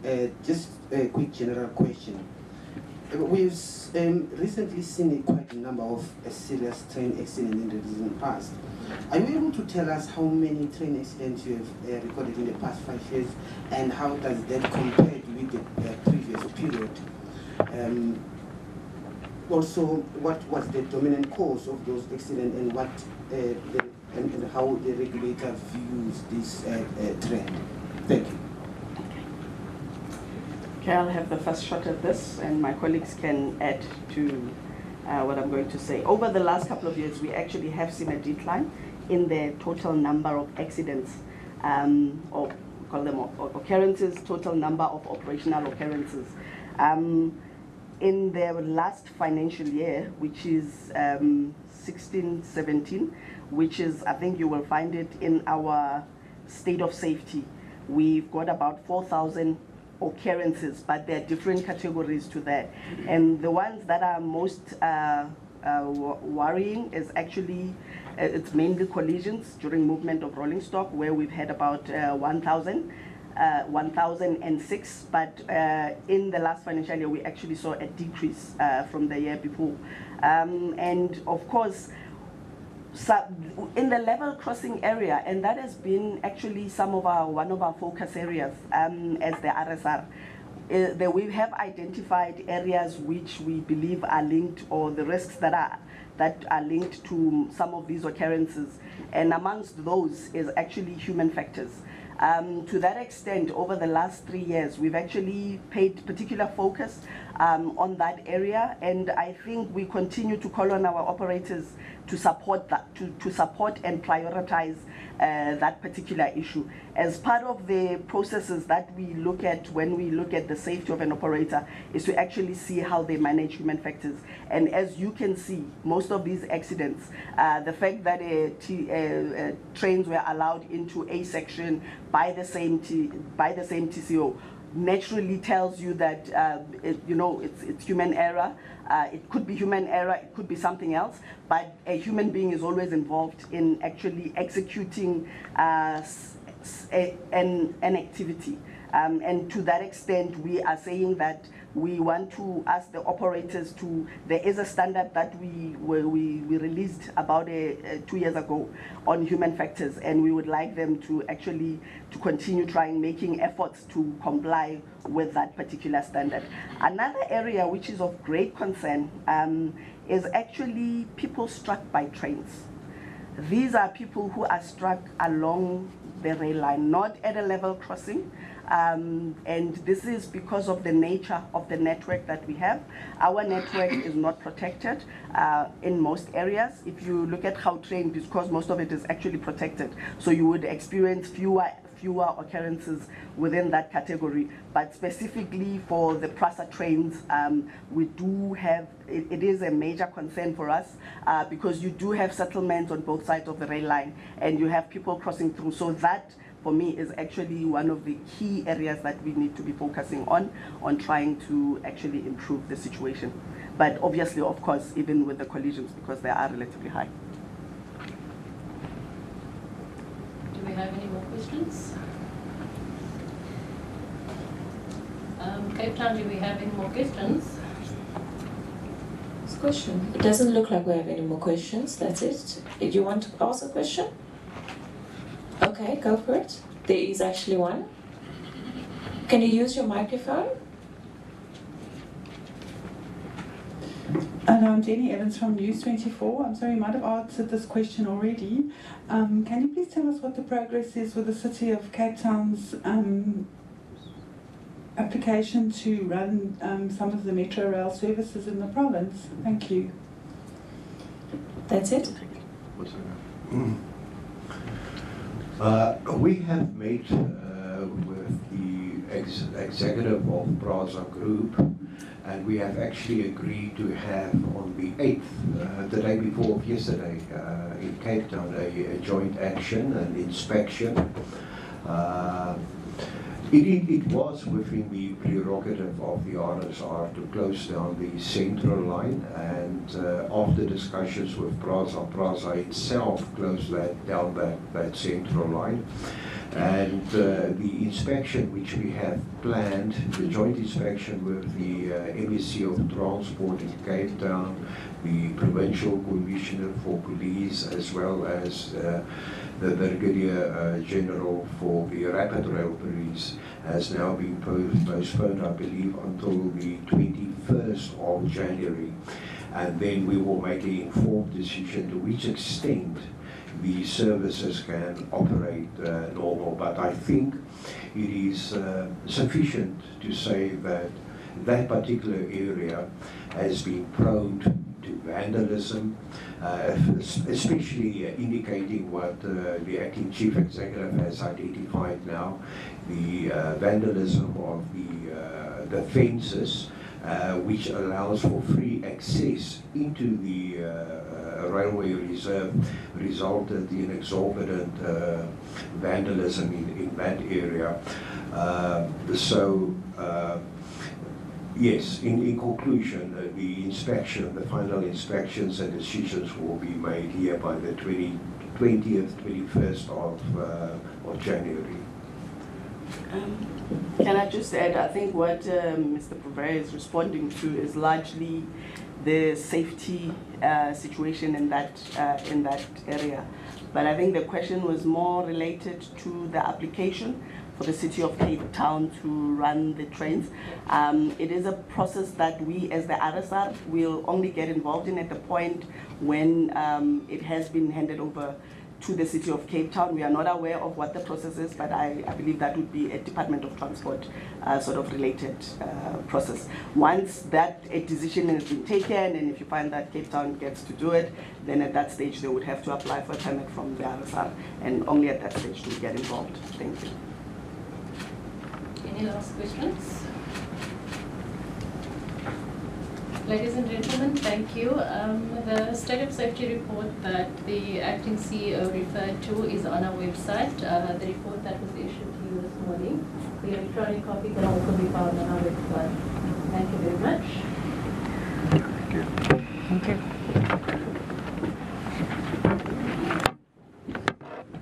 Thank you, Chair. Well, of course, that was the Railway Safety Regulator train press briefing with regards to that train crash that happened on the east of Johannesburg, of course, giving us updates as to well as the preliminary details surrounding that incident. Well, moving on, President Jacob Zuma has announced that he will be appointing a commission of inquiry into state capture. Zuma says the inquiry will be headed by Deputy Chief Justice Raymond Zondo as recommended by Chief Justice Mogoeng. The President says the matter cannot wait any longer.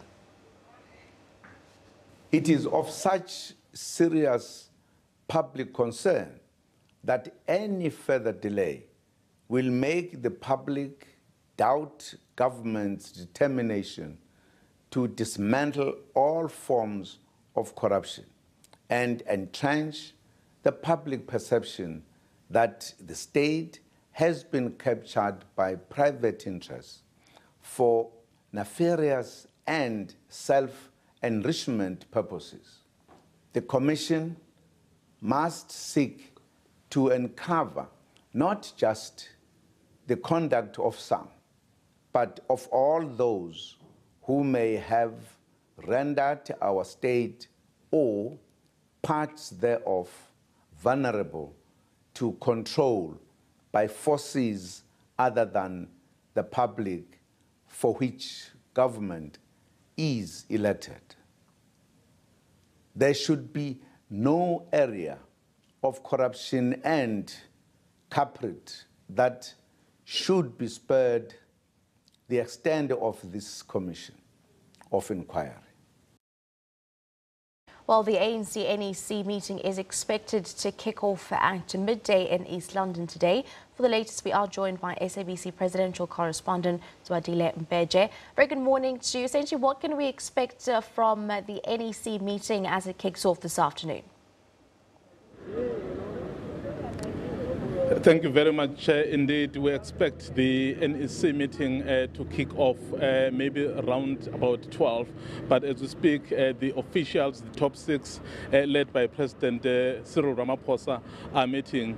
And they will be meeting to discuss the statement that the president, the newly elected president of the ANC, will be delivering on Saturday at the Buffalo City Stadium here in East London. But of course, I'm with the chairperson of the Eastern Cape, Oscar Mabuyane, and the acting chair of Gauteng, David Makhura, who will actually be talking to us about the issues of mobilization. As you know, this is a national event. It's not only an issue about Eastern Cape alone. Mr. Mabuyane, welcome. How far have you gone with your preparations to mobilize people for this Saturday's rally? Very much solid. We've been on the ground for quite a couple of weeks since December, post the 54th National Conference. We are quite confident and quite optimistic that this is going to be a bumper to bumper. Everyone is excited on the ground. We've moved, crisscrossed the province, length and breadth. With leadership, national leadership has been around the province since last week. They themselves have a feel of what is happening on the ground in the Eastern Cape. People are quite happy, churches, traditional leaders, just ordinary people of the Eastern Cape. They are looking forward to the event. It's their event. It's a historical moment for the Eastern Cape. We are quite ecstatic as a province to host such an event, which is also coinciding with the launch of the centennial program of our Tata Mandela. It's a home of legend, indeed. We are quite happy actually to showcase who we are as a province, the home of the ANC itself. Do you get a sense that this is indeed a renewal, as you are dubbing it? Yes, indeed. I can tell you the call, the narrative for unity since the conference itself has actually gained momentum across. People are actually quite happy with that kind of a narrative that we are sending it out. The ANC is about unity. Unity, it's sacrosanct in the ANC. That unity is quite important. It was actually what ANC was formed, that unit as a bedrock upon which ANC was formed. It is important that we focus on that for us to deliver the National Democratic Society. We'll never get into that. We'll never properly pursue the National Democratic Revolution without dealing the issues of unity. You need a strong ANC intact for it to be able to focus to issues that are actually of national interest. Issue of unity is very central, I can hear you. From Gauteng perspective, indeed, this is a national event. What is it that the Gauteng has done to make sure that this event becomes a success? Well, firstly, let me say that this is a great year for our country and our people. That's the centenary of Nelson Mandela, and the posture of the ANC is important. Yes, certainly coming out of the 54th National Conference, the ANC is taking great strides to renew itself. as to reconnect itself with the people of our country, to serve the people with distinction and do everything in its power to meet their needs and aspirations. And that's what this unity is about. It's not unity just for our own sake or for its own sake. It's so that we can serve the people of our country with distinction and mobilize them to be the agents and drivers of the transformation of our country. So from the perspective of Gauteng province, this year is also a great year. Throughout the province, the ANC's support base is fired up. The activists of the ANC in Gauteng province are fired up. You will see as we move from the anniversary rally, which I think I'm confident is going to be a rally of renewal, basically. We're going to see a lot of, firstly, people who had moved away from the ANC, not just here in the Eastern Cape, but throughout the country, are reconnecting with the ANC. They are feeling once more very proud to be ANC members. We are going to see that on Saturday, on the 13th.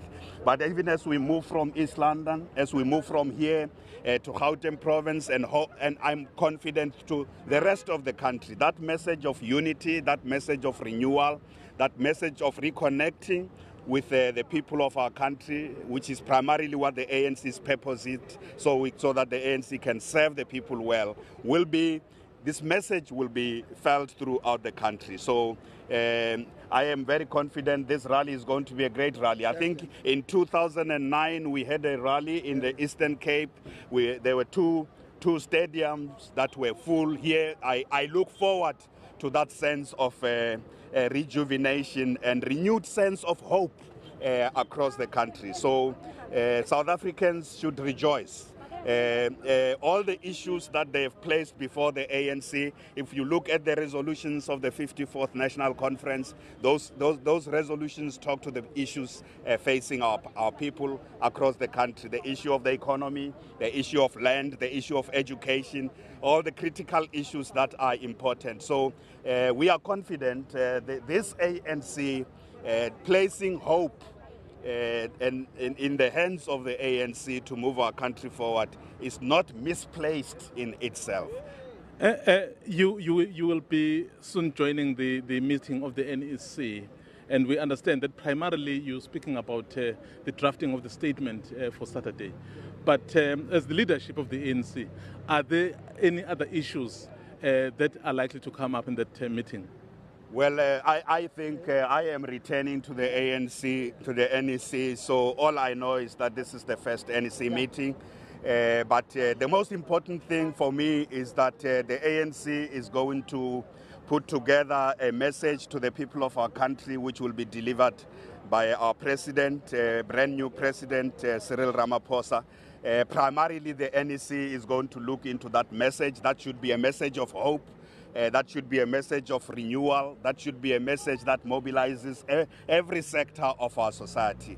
For me, that's I know that that January 8th statement is the most important agenda item on this NEC. Thank you very much to both of you, chairpersons. And indeed, these were the chairpersons of the Eastern Cape, Oscar Mabuyane, and the acting chairperson of Gauteng, David Makura, really talking about firing up the membership to come to the stadium Saturday to listen to the new leadership as they chart the path forward. Of course, as I indicated earlier, so the NEC will be meeting at around 12, and they'll be discussing that statement. But we understand that it's likely that some other issues could crop up because the members of the NEC are meeting for the first time, and the issues that are of interest to them and perhaps to the people will be raised. It was SABC presidential correspondent Mswadile Mbeje giving us the details happening in East London. For now, though, Kendall Makamate is standing by with your sports. Shante, thank you very much. A quick wrap-up of the sports for this morning. Mamelodi Sundowns consolidated their position at the top of the Absolute Premiership log by beating Ajax Cape Town 2-1 at the Cape Town Stadium last night. The Brazilians came from a goal down to seal a victory away from home. They now have 31 points from 16 matches and are 4 points clear of Cape Town City. Following a disappointing 3-2 loss away to Polokwane City last weekend, Sundowns were keen to make amends when they took on Ajax Cape Town in the mother city. The Urban Warriors, on the other hand, were looking for maximum points to move away from the relegation zone. Fakri Lakay, who is on loan from SuperSport United, gave the Muksine Tukral-led side some hope with his goal. That goal, however, seemed to have motivated Sundowns, who literally camped in Ajax's half. The home side was under immense pressure and something had to give. Brazilian centre-back Ricardo Nascimento stepped up and made it 1-1. Nascimento getting his first of the campaign. 2 minutes later, Sibusiso Vilakazi connected with a Pesitawu cross to make it 2-1 to Sundowns. And the goals continue. Vilakazi gets his first. Sundowns waste no time in going into the lead. I'm happy with the images. I see the boys there. Yeah, good response. They showed integrity. They showed they have experience to manage the game. We managed the game very well in the second half. We didn't play too much pretty football in the last 20 minutes, and that's Champions League experience we got in Africa. So I'm happy with the mentality, you know. Unlike we play expansive in the next 10 minutes, then we get a break and a counter-attack. So it was good. Second half was very good. Actually, we had 3 chances again, and that 100% one that just needed to lift the ball, and that was then 2-2. Unfortunately, I think we need to get the morale up again. They did well tonight, but in the end, this is not our class. We need to be working on the pattern so that we can get quick as possible up on the teams that we been on the lockdown. Sundowns next take on Orlando Pirates in Pretoria on Saturday afternoon, while Ajax will be at home against Platinum Stars on Friday evening. And Musimane is already planning for the Saturday match. Tapelo is a dead leg, so he'll be okay for Pirates game. And Pesci, we're managing him for Pirates also the last 5 minutes, and also give a chance to the young star Kelet, who deserves a little bit of a chance. This evening at 7:30 p.m, Bidvest Vets will host 12th placed SuperSport United in Johannesburg. The Clever Boys, who are defending champions, are at the bottom of the standings with 11 points from 15 matches. Mtutuzi Ndlovu, SABC News. Now, South African fast bowler Kagiso Rabada has been announced as the #1 in the ICC Test bowling rankings following the first Test match between South Africa and India. Rabada helped the Proteas to beat India with 72 runs in the first Test at Newlands on Monday. Now, the news was confirmed on the ICC Twitter page after his performance earned him 5 points, taking him past Anderson's tally of 887 by a single point. James Anderson's tally was reduced by 5 points after the final Ashes Test in Sydney, where he took 1 for 56 in Australia's only innings. The 22-year-old South African quick says he's thankful for the support from his teammates. He follows most recently in the footsteps of Sean Pollock, Dale Steyn and Vernon Philander, who have also been ranked as top bowlers in the ICC Test bowling rankings. Now, South Africa's Janelle de Villiers has dropped down to 8th place overall after a tough 4th stage of the Dakar Rally. De Villiers suffered 3 punctures and got stuck for a long time during the day. The honours ultimately went to Peugeot's Sébastien Loeb, who recorded his first stage victory at this year's race. The 330-kilometre 4th stage included more than 100 kilometres of dunes and a canyon just before the finish. Loeb enjoyed an impressive day. He led for most of the race and finally held off fellow Peugeot drivers Carlos Sainz and Stefan Peter-Hansel. Peter-Hansel's 3rd place finish ensured that he stayed top of the overall standings. But another Peugeot driver, Cyril Dupre, dropped out of contention. Suspension damage forced him out. Monday's stage winner Nasser Al-Attiyah was able to continue after getting stuck in the sand twice. But British motorcycle rider Sam Sunderland's title defence ended dramatically. He crashed while leading the race, hurt his back and was evacuated to the rally's travelling support centre by helicopter. Yamaha's Adrian van Beveren now tops the general classification after winning the stage, the 2nd of his career. Liesel Zankel, SABC News. And that's it for this hour. We'll be back shortly. Stay close. You're watching Newsroom.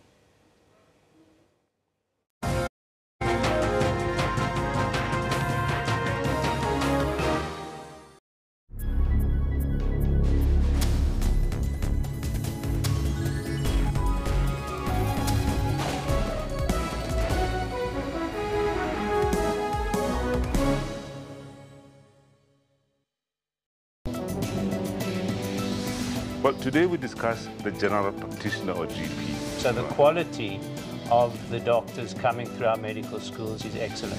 Your GP is your family doctor. Your GP is your first point of care. Who determines how much a consultation fee should be? We set up networks of general practitioners, and one of the conditions of the network was to agree to charge a certain fee. Specialists are specialists. We can't take away their role. We can't take away what they do for each patient in their disease entity. Our specialist colleagues as well don't appreciate patients coming straight off the street, as it were, to see them. They're highly trained. For health tips that will help you to adopt healthy living, catch Health Talk every Saturday from 9 to 10.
Our stories. How do I begin? Our lives. When all seems to fail, we will raise our voices a bit louder for our justice. I went into absolute shock. My whole body was shaky. I couldn't hold a phone, but there he was. I couldn't believe the nonchalant that they were still in the area 2 weeks later. And in times when the justice system is not able to help us with our individual battles, I'm willing to do anything. What are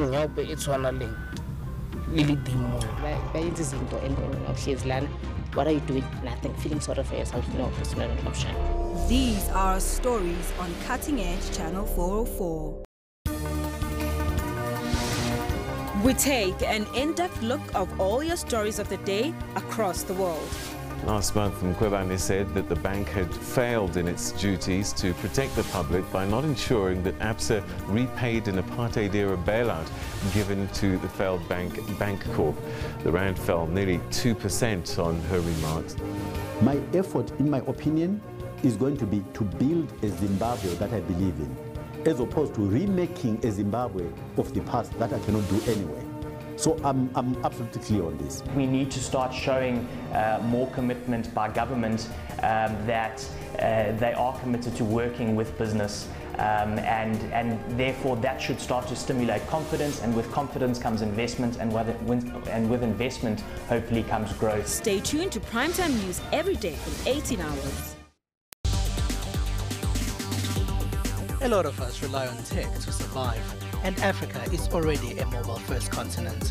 We build mobile technology that connects motorcycle taxis to commuters and businesses in real time. My phone was the most important thing. Africans are using technology to innovate. On Network, we have African technology and social media news. Even robots have heard about us. Hello, watch Network on SABC. For African technology and social media news, join Ms. Phumelele Zondi on Network every Sunday at 9 p.m.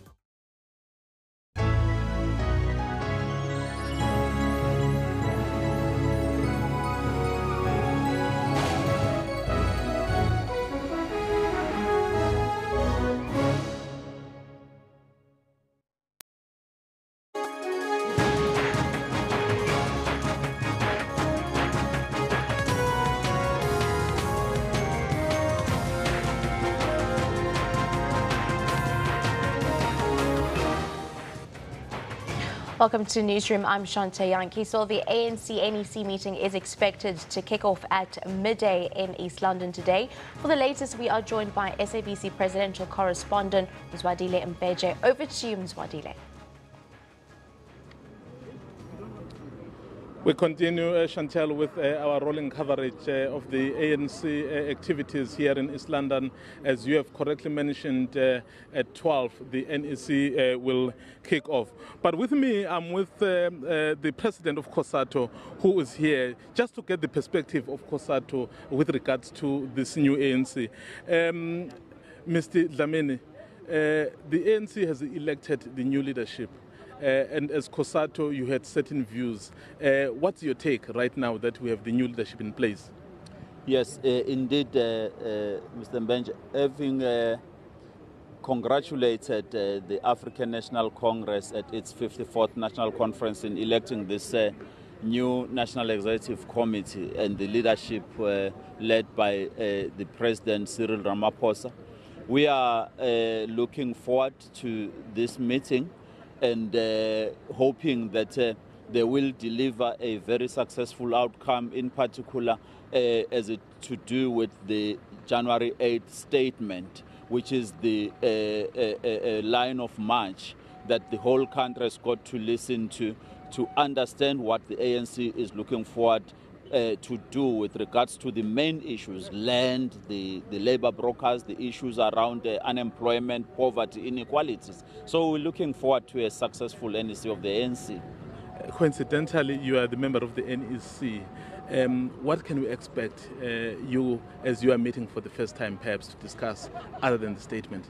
Look, I would want to have an impression created that this National Executive Committee will be different from the previous one, wherein issues of division have been engulfing it. This time around, conference was very clear. We don't want slates, we don't want factions, we want a leadership that is united behind the program that was adopted by Congress, containing the policy resolutions that have been put by members. We must respect that. We must ensure that we do not create any other problem other than the program implementation of the ANC.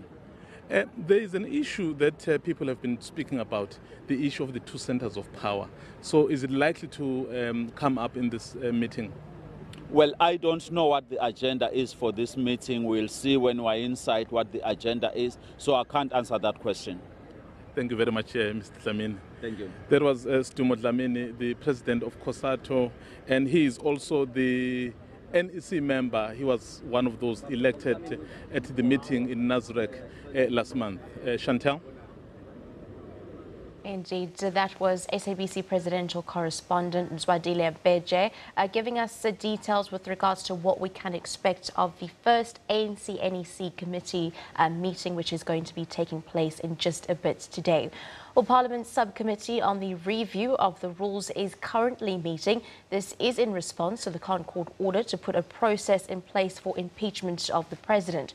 Members have already been furnished with documentation on a loose draft drawn up in 2016 and impeachment processes of 7 other parliaments. Let's cross over live. Needs an inquiry before a debate can happen, which establishes for us the facts. Now, that, I think, you know, the first 2 violations are different to the third. For an example, as the Honorable Mulder says, if a person is too old, and maybe he is not aware that he's old, he sleeps in parliament, he cannot lift up a pen, we must agree that this person must be removed from presidency. Or he's suffered a stroke, like one of the presidents of apartheid, and is still in denial that he cannot perform. Members of parliament must save the country because it's going to take dangerous decisions.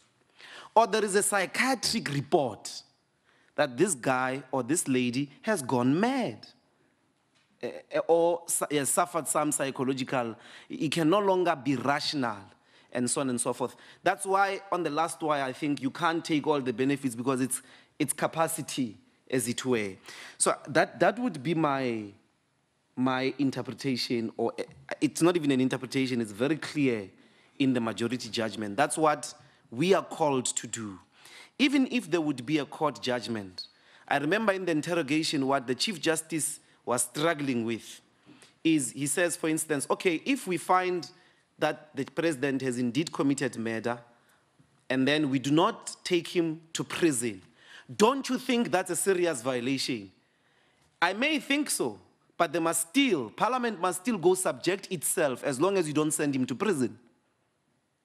If you don't send him to prison, you are saying Parliament must go sit because you have said it's a sanction cause. For if you thought it was serious, why didn't you send him to prison?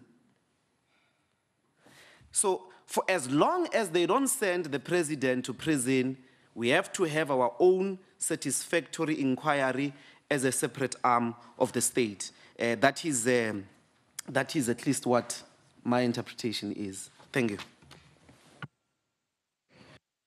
Chairperson, I indeed agree. I think the processes are two here.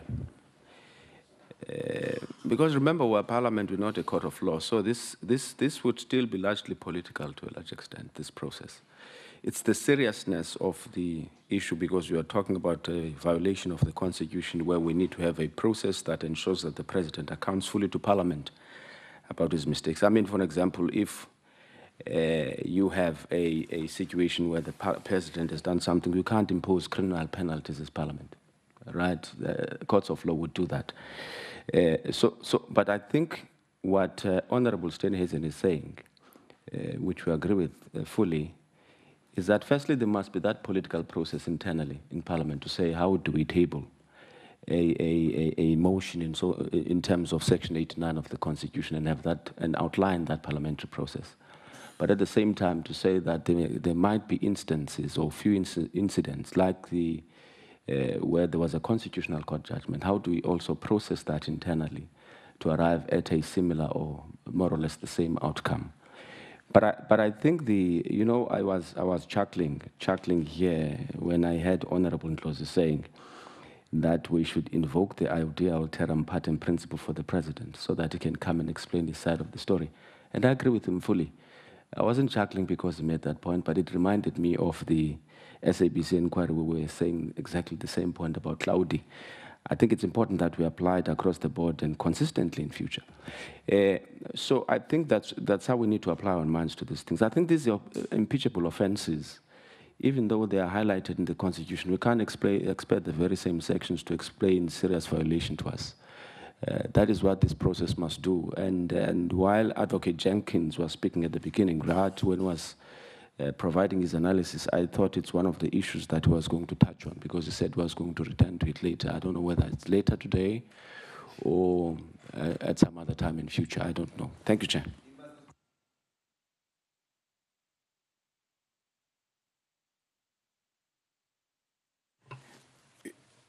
Yes. Thank you, Chairperson. You see, in a democracy that is constitutionally based, I think we would have to continuously check and work within that constitutional arrangement. Yes, we have established the Constitutional Court, and at this moment we do give respect to what the Constitutional Court has said, and we will have to comply with that. But I think Hlengwa is raising a fundamental point, which is a little bit of a political problem, and also it relies on the votes. The issue of the proportionality. As a member of parliament, you get recognized inside the House. But the experience is, which is quite something that I want the legal person to talk, is that you are a member of an ANC or you are a member of NFP. What happens if the motion comes through you from the minority party? Quite clearly, the ANC might respond totally different. And then the political debate more than the detail of how that relationship is shaped. So it's important for this committee to look into that a little bit deeper, that at which stage and what capacity, because you can't just say as rules, we give you the authority to raise the motion. whilst you know for a matter of fact that when you stand in the House, we look at your party credentials more than looking at the motion itself. And then the problem starts. You become more isolated and nobody comes to your rescue. And for me, that debate in the rules must be resolved. That how do we deal with that? We should not fudge it, because that's the realities that we are dealing with. If it deals with saying, yes, the majority party is in existence, but what do you do with this particular motion, which is very crucial, because you must never be seen not to give respect to it, because if an individual has come to a conclusion that the president has not complied with the Constitution, what do we do? Because that right of that individual in the House becomes very much important. And the rules themselves must protect that particular individual and give him the power to be able to rise at that particular moment, and so that he can either take the process to the last with the speaker and in all the other ways, but it's all dependent on how do we design the rules themselves to protect minorities in the House itself. If you can't deal with that, because it's fundamentally touching on the voting patterns. So for me, that's the challenge that the rules must be able to deal with, that what do we do within that environment? And then the last one, Chairperson, or from what I hear, I think that's substantially that's what we want. As we are saying that from ours, where we sit at, as we would want to encourage, yes, the judgments are there, but in the near future, would it be necessary for the Constitutional Court to direct members of Parliament how to act? When we have established the rules, it means automatically the power of each individual in the House becomes very important, and it needs to be protected. That's the point. I'm just saying that, can we get more clarity about it, or can we get more guidance into it, that what must we do when the minorities or individuals in Parliament feel unprotected, you see, because you can't determine what is going to be the voting outcome, you see. And if the voting outcome says the ANC is in the minority, what do you do, you see? And the ANC thinks that the president is not conducting himself in terms of the Constitution. How do you protect that? Because that's the value of our Constitution, that we must protect each other. The majority can't be the total determinant of how the country comes to resolve a particular challenge. Because this has been the experience in the past, that if the majority party decides, then nobody knows what to do with this party, even if there's total dissatisfaction with the running of that particular office called the president. What do you think, Advocate Jenkins? Honorable Mazoni wanted to make a point, but because we have been part of the team, may I just make a point? I just think that sometimes because of the current situation, you are really focusing on the current situation. We also ignore that we started reviewing the rules of National Assembly long before any judgment. Long before any judgment. Therefore, we must put ourselves, what would have said without all the judgment, to ensure that we give effect to Section 89 of our Constitution. And then, because if we don't do it that way, I think then we'll have a problem.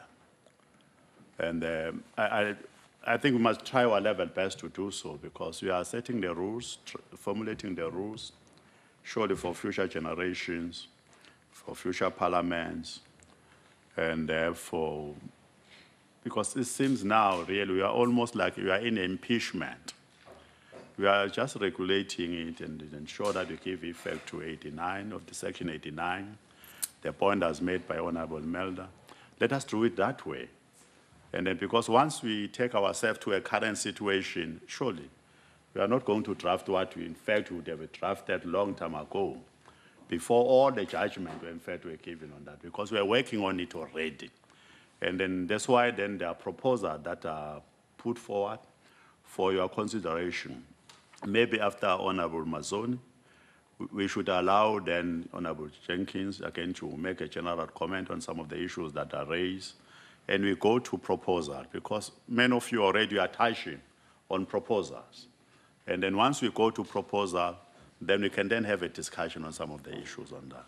But my view is that let us take away that there's a current situation, that we're drafting this rule long before it. Of course, there's judgment that we respect, but we are drafting the rules not necessarily for the judgment only, because we already started drafting the rules. Let us then move in that understanding on that.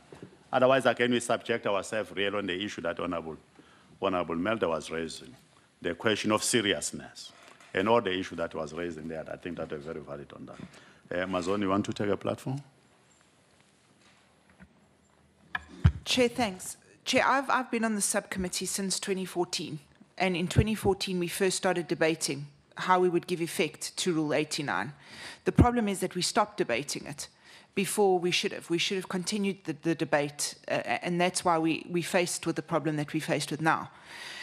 Chair, in 2014, this committee discussed certain issues which have now come up in this Concord judgment. So it's very difficult to separate ourselves as we talk now, because we do have this Concord judgment that I think we foresaw the inevitability of there being perhaps a Concord judgment that would essentially lead this committee as it has done so now. Now, in 2014, already the option of having an external panel was mooted. And at the time, we discussed as a committee that an external panel was certainly not the way to go, because the executive is held to account by Parliament. It is one of our roles. It is a constitutional obligation that we as members of Parliament have, is to hold the executive to account. So already when this was discussed in 2014, that was already something that was taken away. What was, however, identified as being a huge flaw was the fact that our ad hoc committee system, as the rules make provision for presently, had two fundamental flaws. The one is that it would not give effect to a constitutional court recommendation or requirement.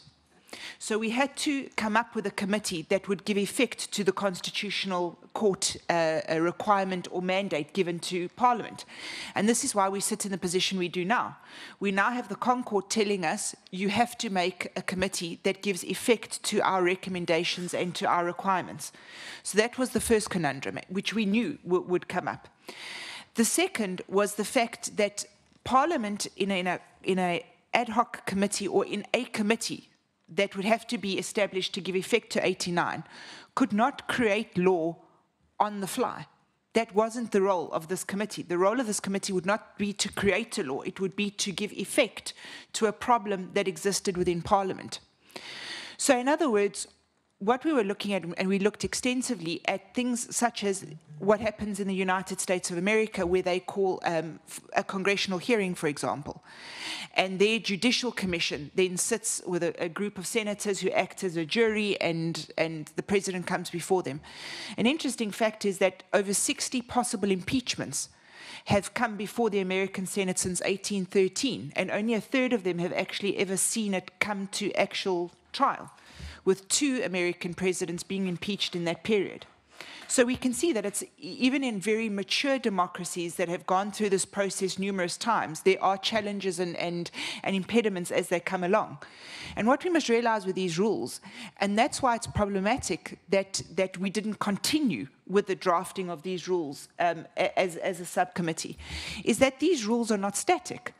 As we develop and as things occur, so we will have to change and adapt the rules to adapt to certain situations. And that's normal, because we're not drafting rules for the current government. We draft rules for any possible government that comes into Parliament, and we must always bear that in mind.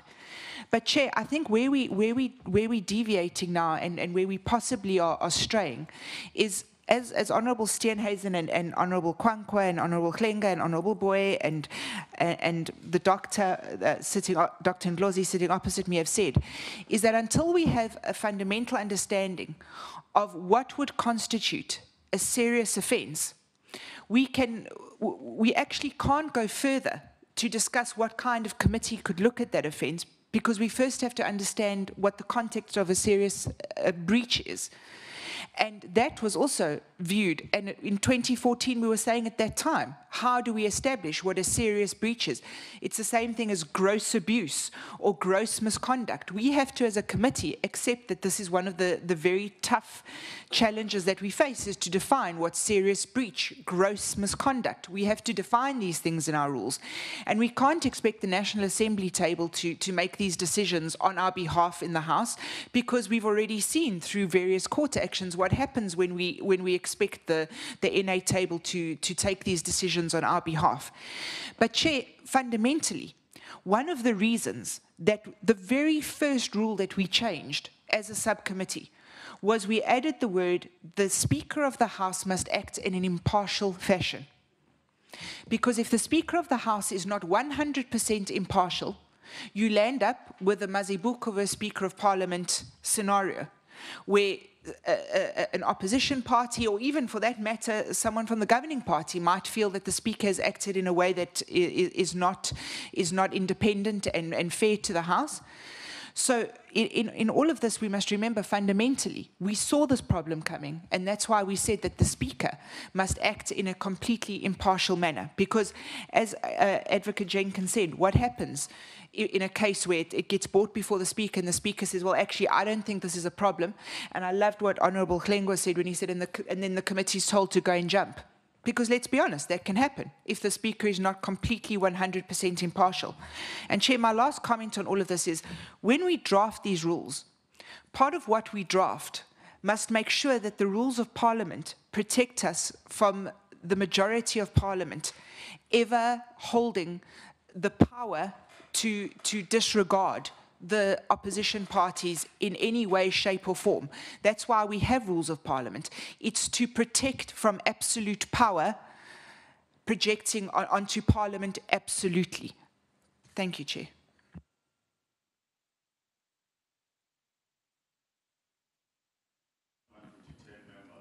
Then this, they must have something to drink. Advocate Kubisa will come in. Kubisa, want to come now? Chairperson, just one thing. One point is that the point that is coming out, emerging from this, that when we draft the rules, we must also consider the fact that we draft them for posterity as well. That's one. Two, I would appreciate from now onwards that when we're giving a direction, that perhaps it be in a point form so that we're able to follow it coherently. Thank you, sir. Thank you, Chairperson. No, I think the discussion so far was very valuable and very valid points were made that we all can learn from. When Advocate Jenkins presented his input, he referred to a certain paragraph in the Constitutional Court judgment, and that spells out the mechanisms. And I think that is the first pillar that we need to focus on and to discuss. Secondly, our job as a subcommittee is to implement and give effect to the Constitutional Court judgment. That's the second principle. And this is what we're here for, and to reach consensus on this. The third one is what members has referred to. We are making decisions that will stand for many, many years to come, not only on the short term, but for the longer term as well, well past the 5th term of Parliament. So we have a draft rule dated from 2016, and I think the purpose of this committee is to refine that draft rule and to discuss the draft rule and to see how we can improve it. And lastly, then we must respect the parliamentary processes from the subcommittee to the Rules Committee to the House with consultations so that we don't violate the parliamentary constitutional processes of this body. So I really support what you've said before you give to Advocate Jenkins, that we really take note of the discussion, but that we focus on what Honourable Glawley said. Let us focus on the principles and let us see how do we move it forward to make a practical decision, recommendation to the Rules Committee. Thank you. Yeah, thanks, Chair. And sorry to labour the point, but you know, and I've listened to what's been said. But why I raised the point about what constitutes serious up front is because it's going to bedevil the process the whole way through if we don't have some consensus around what is a serious conduct. And I say that because I heard what Dr. Ndlozi said around the committee determining the seriousness. And that's all well and good, and we can embark upon that process. But my concern is that, you know, if one looks at the current rule before us, there's a process that has to take place before the motion even gets to the House. And that's that the Speaker has to satisfy herself, before it even appears in the order paper, that it meets the prescripts of Section 89. Now, I would regard a violation of the oath of office as a serious violation of the Constitution. A Speaker, I'm not saying this Speaker, I'm saying a Speaker, could say, oh, but that's just a mere formality that you have to forego before. That's not a serious violation. And so I think that's the point I tried to make, is that because what could happen is that a Speaker could gong the process out before, you know, it even passes the first hurdle, on the basis that, in her opinion, it's not a serious violation. And I think that's why I raised it up front. It's something we're going to have to grapple with, this issue of what is our common understanding as a subcommittee of the rules, or the Rules Committee and Parliament ultimately, of what is a serious violation.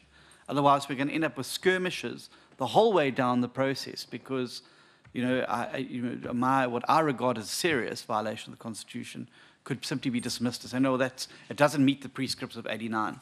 Therefore, the motion can't even appear before the House. And then we'd have to find ourselves in court again, having to go and, you know, asking the Constitutional Court once again to interpret what is a serious violation. So I think that's the context in which I raised it. I mean, I've no doubt that an ad hoc committee has, or the committee would be able to determine what is a serious violation. But my concern is that if we don't have a common understanding before the process even starts of what is a serious violation, then you know, we're going to have to grapple with it at each phase. So it was in that context that I raised, and that's why I sought some guidance from Honourable Jenkins about whether there's any case law around what is a serious violation, what constitutes a definition of serious.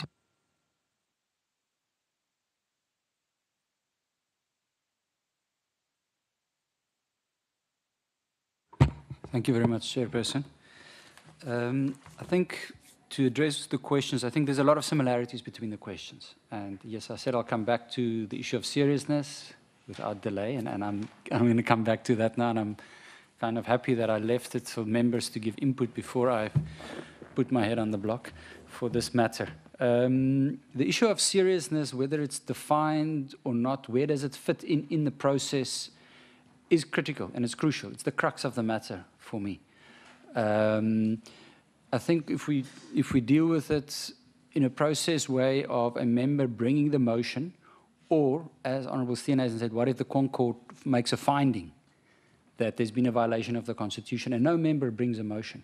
What is the responsibility of Parliament then to deal with that court case?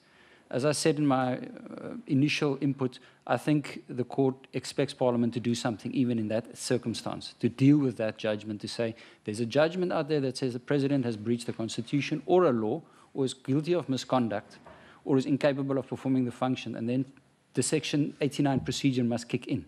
So we need to keep that in mind into initiating the process.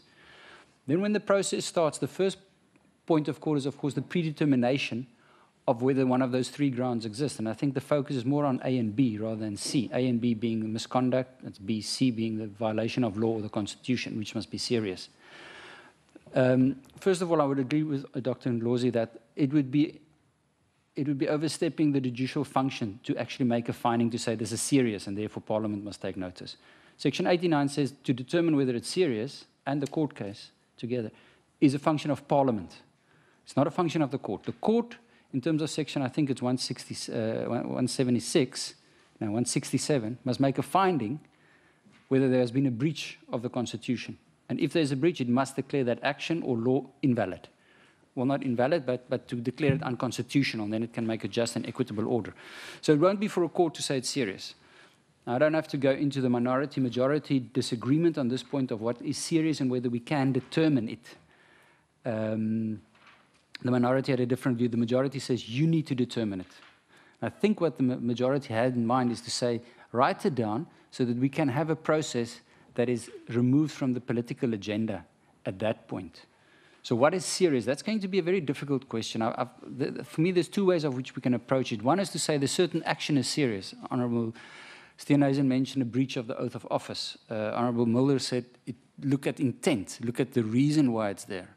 Is it gross negligence or intent? Usually that focuses on seriousness. But in law, and the judgment of Justice Zondo said, there's no definition for seriousness in law, so we can accept that. We're not going to have a definition. Parliament will have to determine its own definition. So I would, when I thought about this prior to hearing the inputs, but I'm glad that there's some agreement, at least on that point for me. I also thought of, what about gross negligence and intent? Regardless of what provision in the Constitution is being breached. That would constitute seriousness. Now, I think to make the debate around this a little bit easier, given the context of Parliament, which is made up of different political parties, I think it's very important to remember that the Constitutional Court clearly states that the fact-finding predetermination process, the sort of committee process to find out whether there's been a serious violation, is separate from actually debating the motion and voting on the motion. So even if we have a process, and I remember what or let me just remind myself as well, to make the debate around finding a definition for serious easier within the political context of Parliament, we must remember that whatever definition we give it, your political affiliation is going to be, not exposed, is going to be lived out in the House, not in the committee. The committee is going to have a different process. And one needs to understand it to actually understand the court case, because the court case highlights the composition and the voting procedure within the committee as possible impediments for that process to get to the House. But the way Parliament operates is that we have to have proportional representation in committees. It must be in a manner consistent with democracy, and we must pass decisions in the committee in a manner consistent with democracy. So that is there. It's very difficult to get around it. But if we think that, okay, whatever fact-finding mission we do, we get to the House, at that point, even if there was a finding that said it was a serious misconduct or a serious violation, the House can still decide what they want to do with the President. That's because Section 89 says the President may be removed, not must be removed. So he may be removed. He or she may be removed. So, Chairperson, the issue of seriousness, I would suggest it's going to be easier to look at a definition when we're looking at intent, you know, what they call in law mens rea, but I mean, we've passed the Latin ages now, so is it intentional?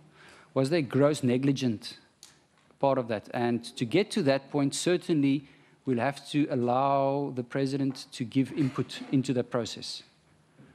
Whether that's written or oral, I think that would be for the rules to determine or for the committee to decide, and that's something that we can keep in mind. That being said, when we get to the second stage of the process, just on the point of audi alteram partem, when we get to the second stage of the process, I would also suggest that when the House is going to take a decision to remove or not to remove the President should also be afforded an opportunity to say something in the House. It can't be just at the fact-finding process. And secondly, during the fact-finding process, one must also consider whether the President gets legal representation or is entitled to legal representation. Certainly, there's been reference in the court case to that. And given the seriousness of losing your benefits, I would suggest that it should be seriously considered that should be allowed. It is more of a legal fact-finding process. Chairperson, I think the issue of protection of minorities, I haven't specifically referred to it, although I've touched on it. Because I've just categorized all the questions in three areas. One is the seriousness, which I think I've dealt with. One is how do we bring that motion into the House or the issue into the House, even if no one moves a motion.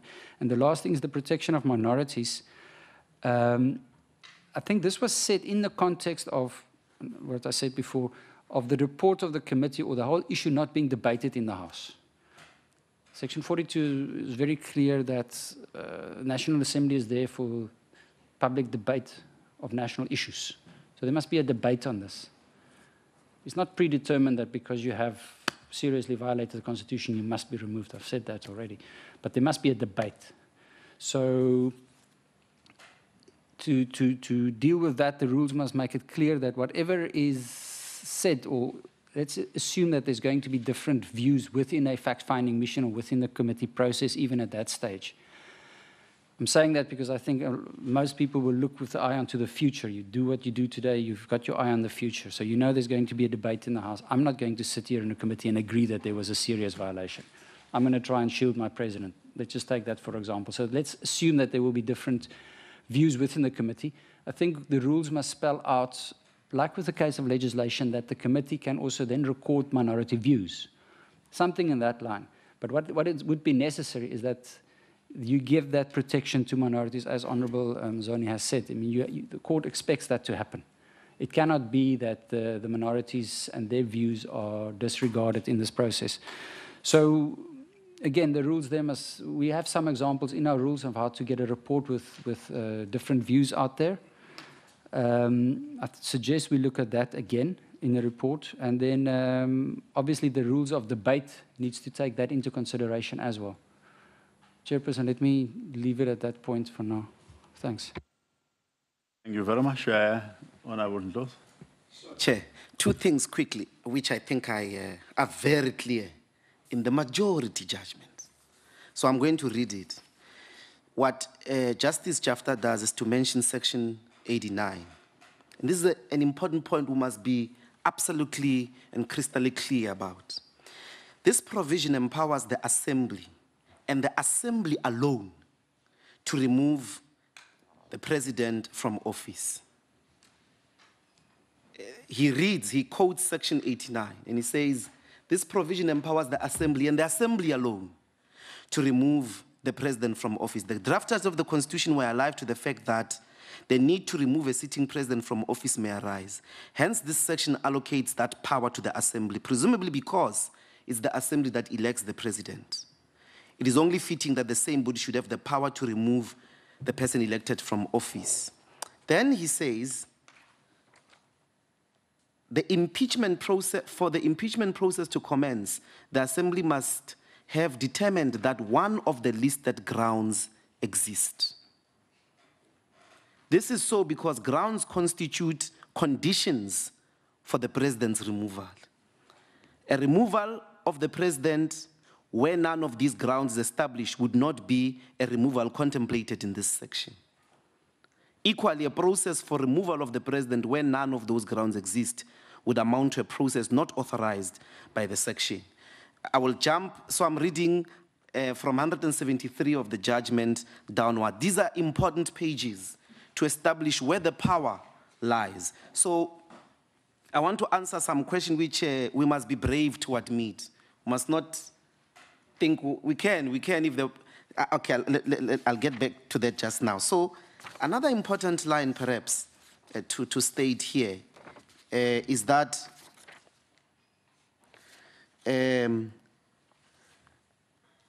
since the power to remove is institutional, the Assembly must decide and facilitate the initiation of the preliminary stage. It may very well be that each member of the Assembly has the right to initiate the process. So that has to do with the process. I want to speak to this question of seriousness because it's addressed as well here. In their words, in the words of the majority judgment. 170.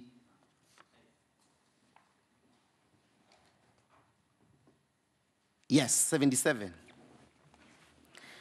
Okay, let's start 76. The power to remove the President from office is available to the Assembly only if one of the listed grounds available. I've already read that. It is evident that the drafters left the details relating to the grounds the Assembly to spell out, but the drafters could have not contemplated that members of the Assembly would individually have to determine what constitutes a serious violation of the law or the Constitution or conduct on the part of the President, which in the first place amounts to misconduct, and whether in the second place such conduct may be characterized as serious misconduct. If this were to be the opposition, then we would end up with divergent views on what is serious violation of the Constitution or the law and what amounts to serious misconduct envisaged in this section. And since the determination of these grounds falls within the exclusive jurisdiction of the Assembly, it and it alone is entitled to determine them. This means that there must be an institutional predetermination of what a serious violation of the Constitution or the law is. The same must apply to serious misconduct and inability to perform functions of the office. Let's leave the speaker. Once more, it is left to the Assembly to determine circumstances under which the President removed from office on one of these grounds may forbid benefits.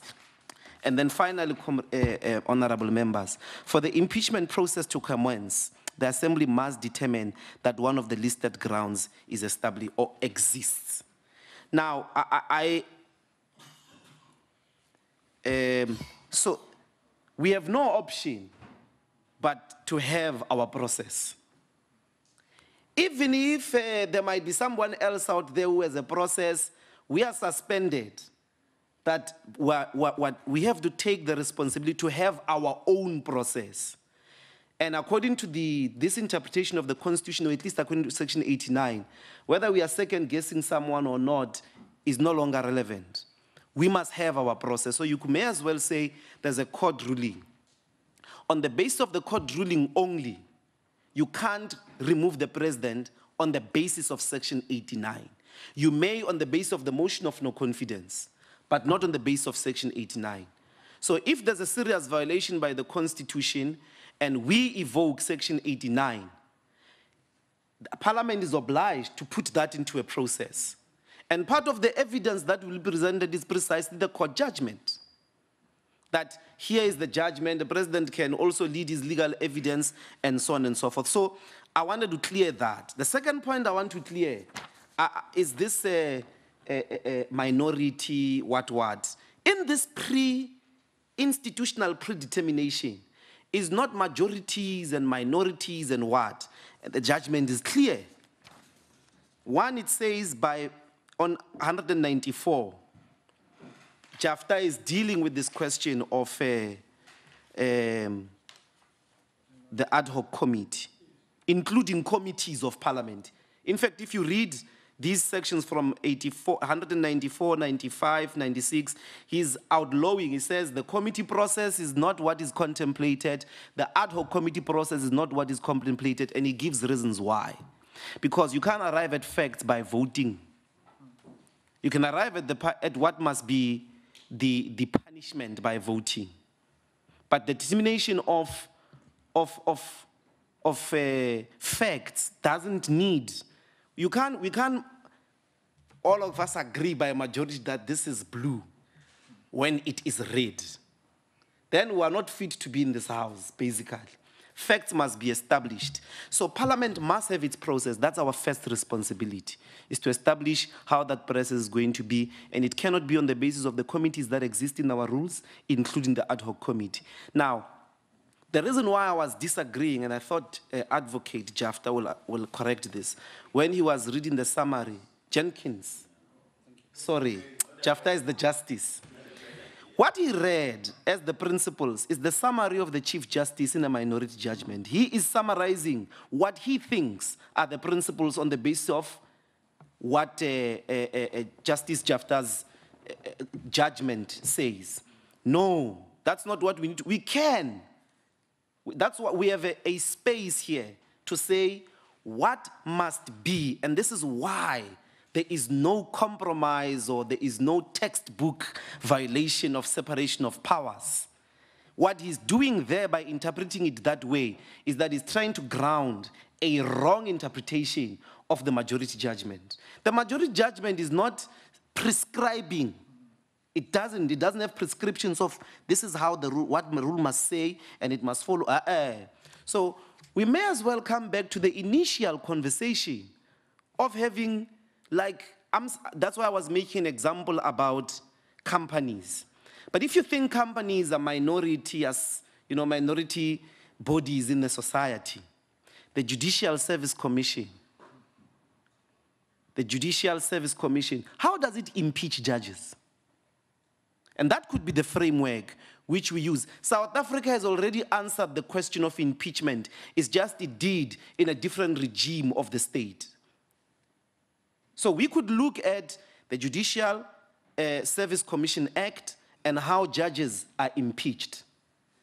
But the perfect example is precisely what we've been recommending when we were starting, that because the president, even here they say he's no longer a member of the House, he only lives by the rules when he's in the House. He's in the different arm of the state. Let's get retired judges that will establish for us the facts, bring the report to Parliament, and then we vote or we debate. But on the basis, firstly, that there must be a predetermination. That predetermination doesn't have to be by members of Parliament themselves. And those examples are there in other countries, in the report of other countries that we looked at. I'm just saying we have that option. It has not been taken from us. It has, if it was taken from us, it would have been a textbook case of judicial overreach. But the judges didn't do that. So we still have that option. Finally, Chairperson, I want to appreciate that there is obviously, and this is the practicality of people who have been in Parliament for a while, there's how do you process the motion? I think that's where the Speaker doesn't have to decide if it's serious or not. So nobody must decide a priori, because that's what the process must determine. So if you are a member, an ordinary member, and you believe that there must be an impeachment, you draft a motion that there must be an impeachment, that there must be a process of impeachment, and you tell the Speaker that there is 1 and 2 and 3. The Speaker then subjects the process to the House. The House votes, and we're not voting on a new committee, or it must not be decided on an ad hoc basis. Then the people who process that, call the president and do all of that important work of establishing the facts, must always, in my view, be there and be determined at the beginning of every parliament. The 5th Democratic Parliament, the 6th Democratic, like that. And it could be 4 or 5 judges. Depending on which one will be available, we get that one to do the process of impeachment. And then I agree, the president must have legal representation. The president must, and that body must have the powers of subpoena. If it doesn't have the powers of subpoena, it won't be effective. But the president must have legal representation. There must be an evidence leader or indictment and all those things. It must be a proper trial. And in my view, that's what that section, that's the best way to do it without compromising majorities and what Honorable Nyami Boy was saying. If I'm chairing that committee, a sitting president who is most likely, as the judgment says, who is most likely to be the party leader of the majority party in the House, may not feel that they must answer to, particularly on things that are going to impact on their removal. So to give them a fair trial, we just step aside and watch. But it is one that is owned by ourselves, is commissioned by our resolutions, and reports to us. And we take the final decision of whether we remove him or her. Thank you. Now, colleagues, can we take a 15-minute break? John, do you want to speak now after break, please? Let me just a quick Okay. break. Yeah, I think that Mr. Mpofu better watch out when Dr. Ndlozi starts with his LLD next. But I mean, I think that for me, and the point I've been raising since the beginning is captured succinctly in 178. It talks about institutional predetermination. And that, to my mind, is a direction to us that we're going to have to grapple with the definition of serious violation. And that would solve the problem then of removing the power of the Speaker to decide whether it's a serious violation or not. So I think that that direction to us, and that's why I made the point originally, is that before we even start the process, we've got to have an institutional predetermination of what is serious violation.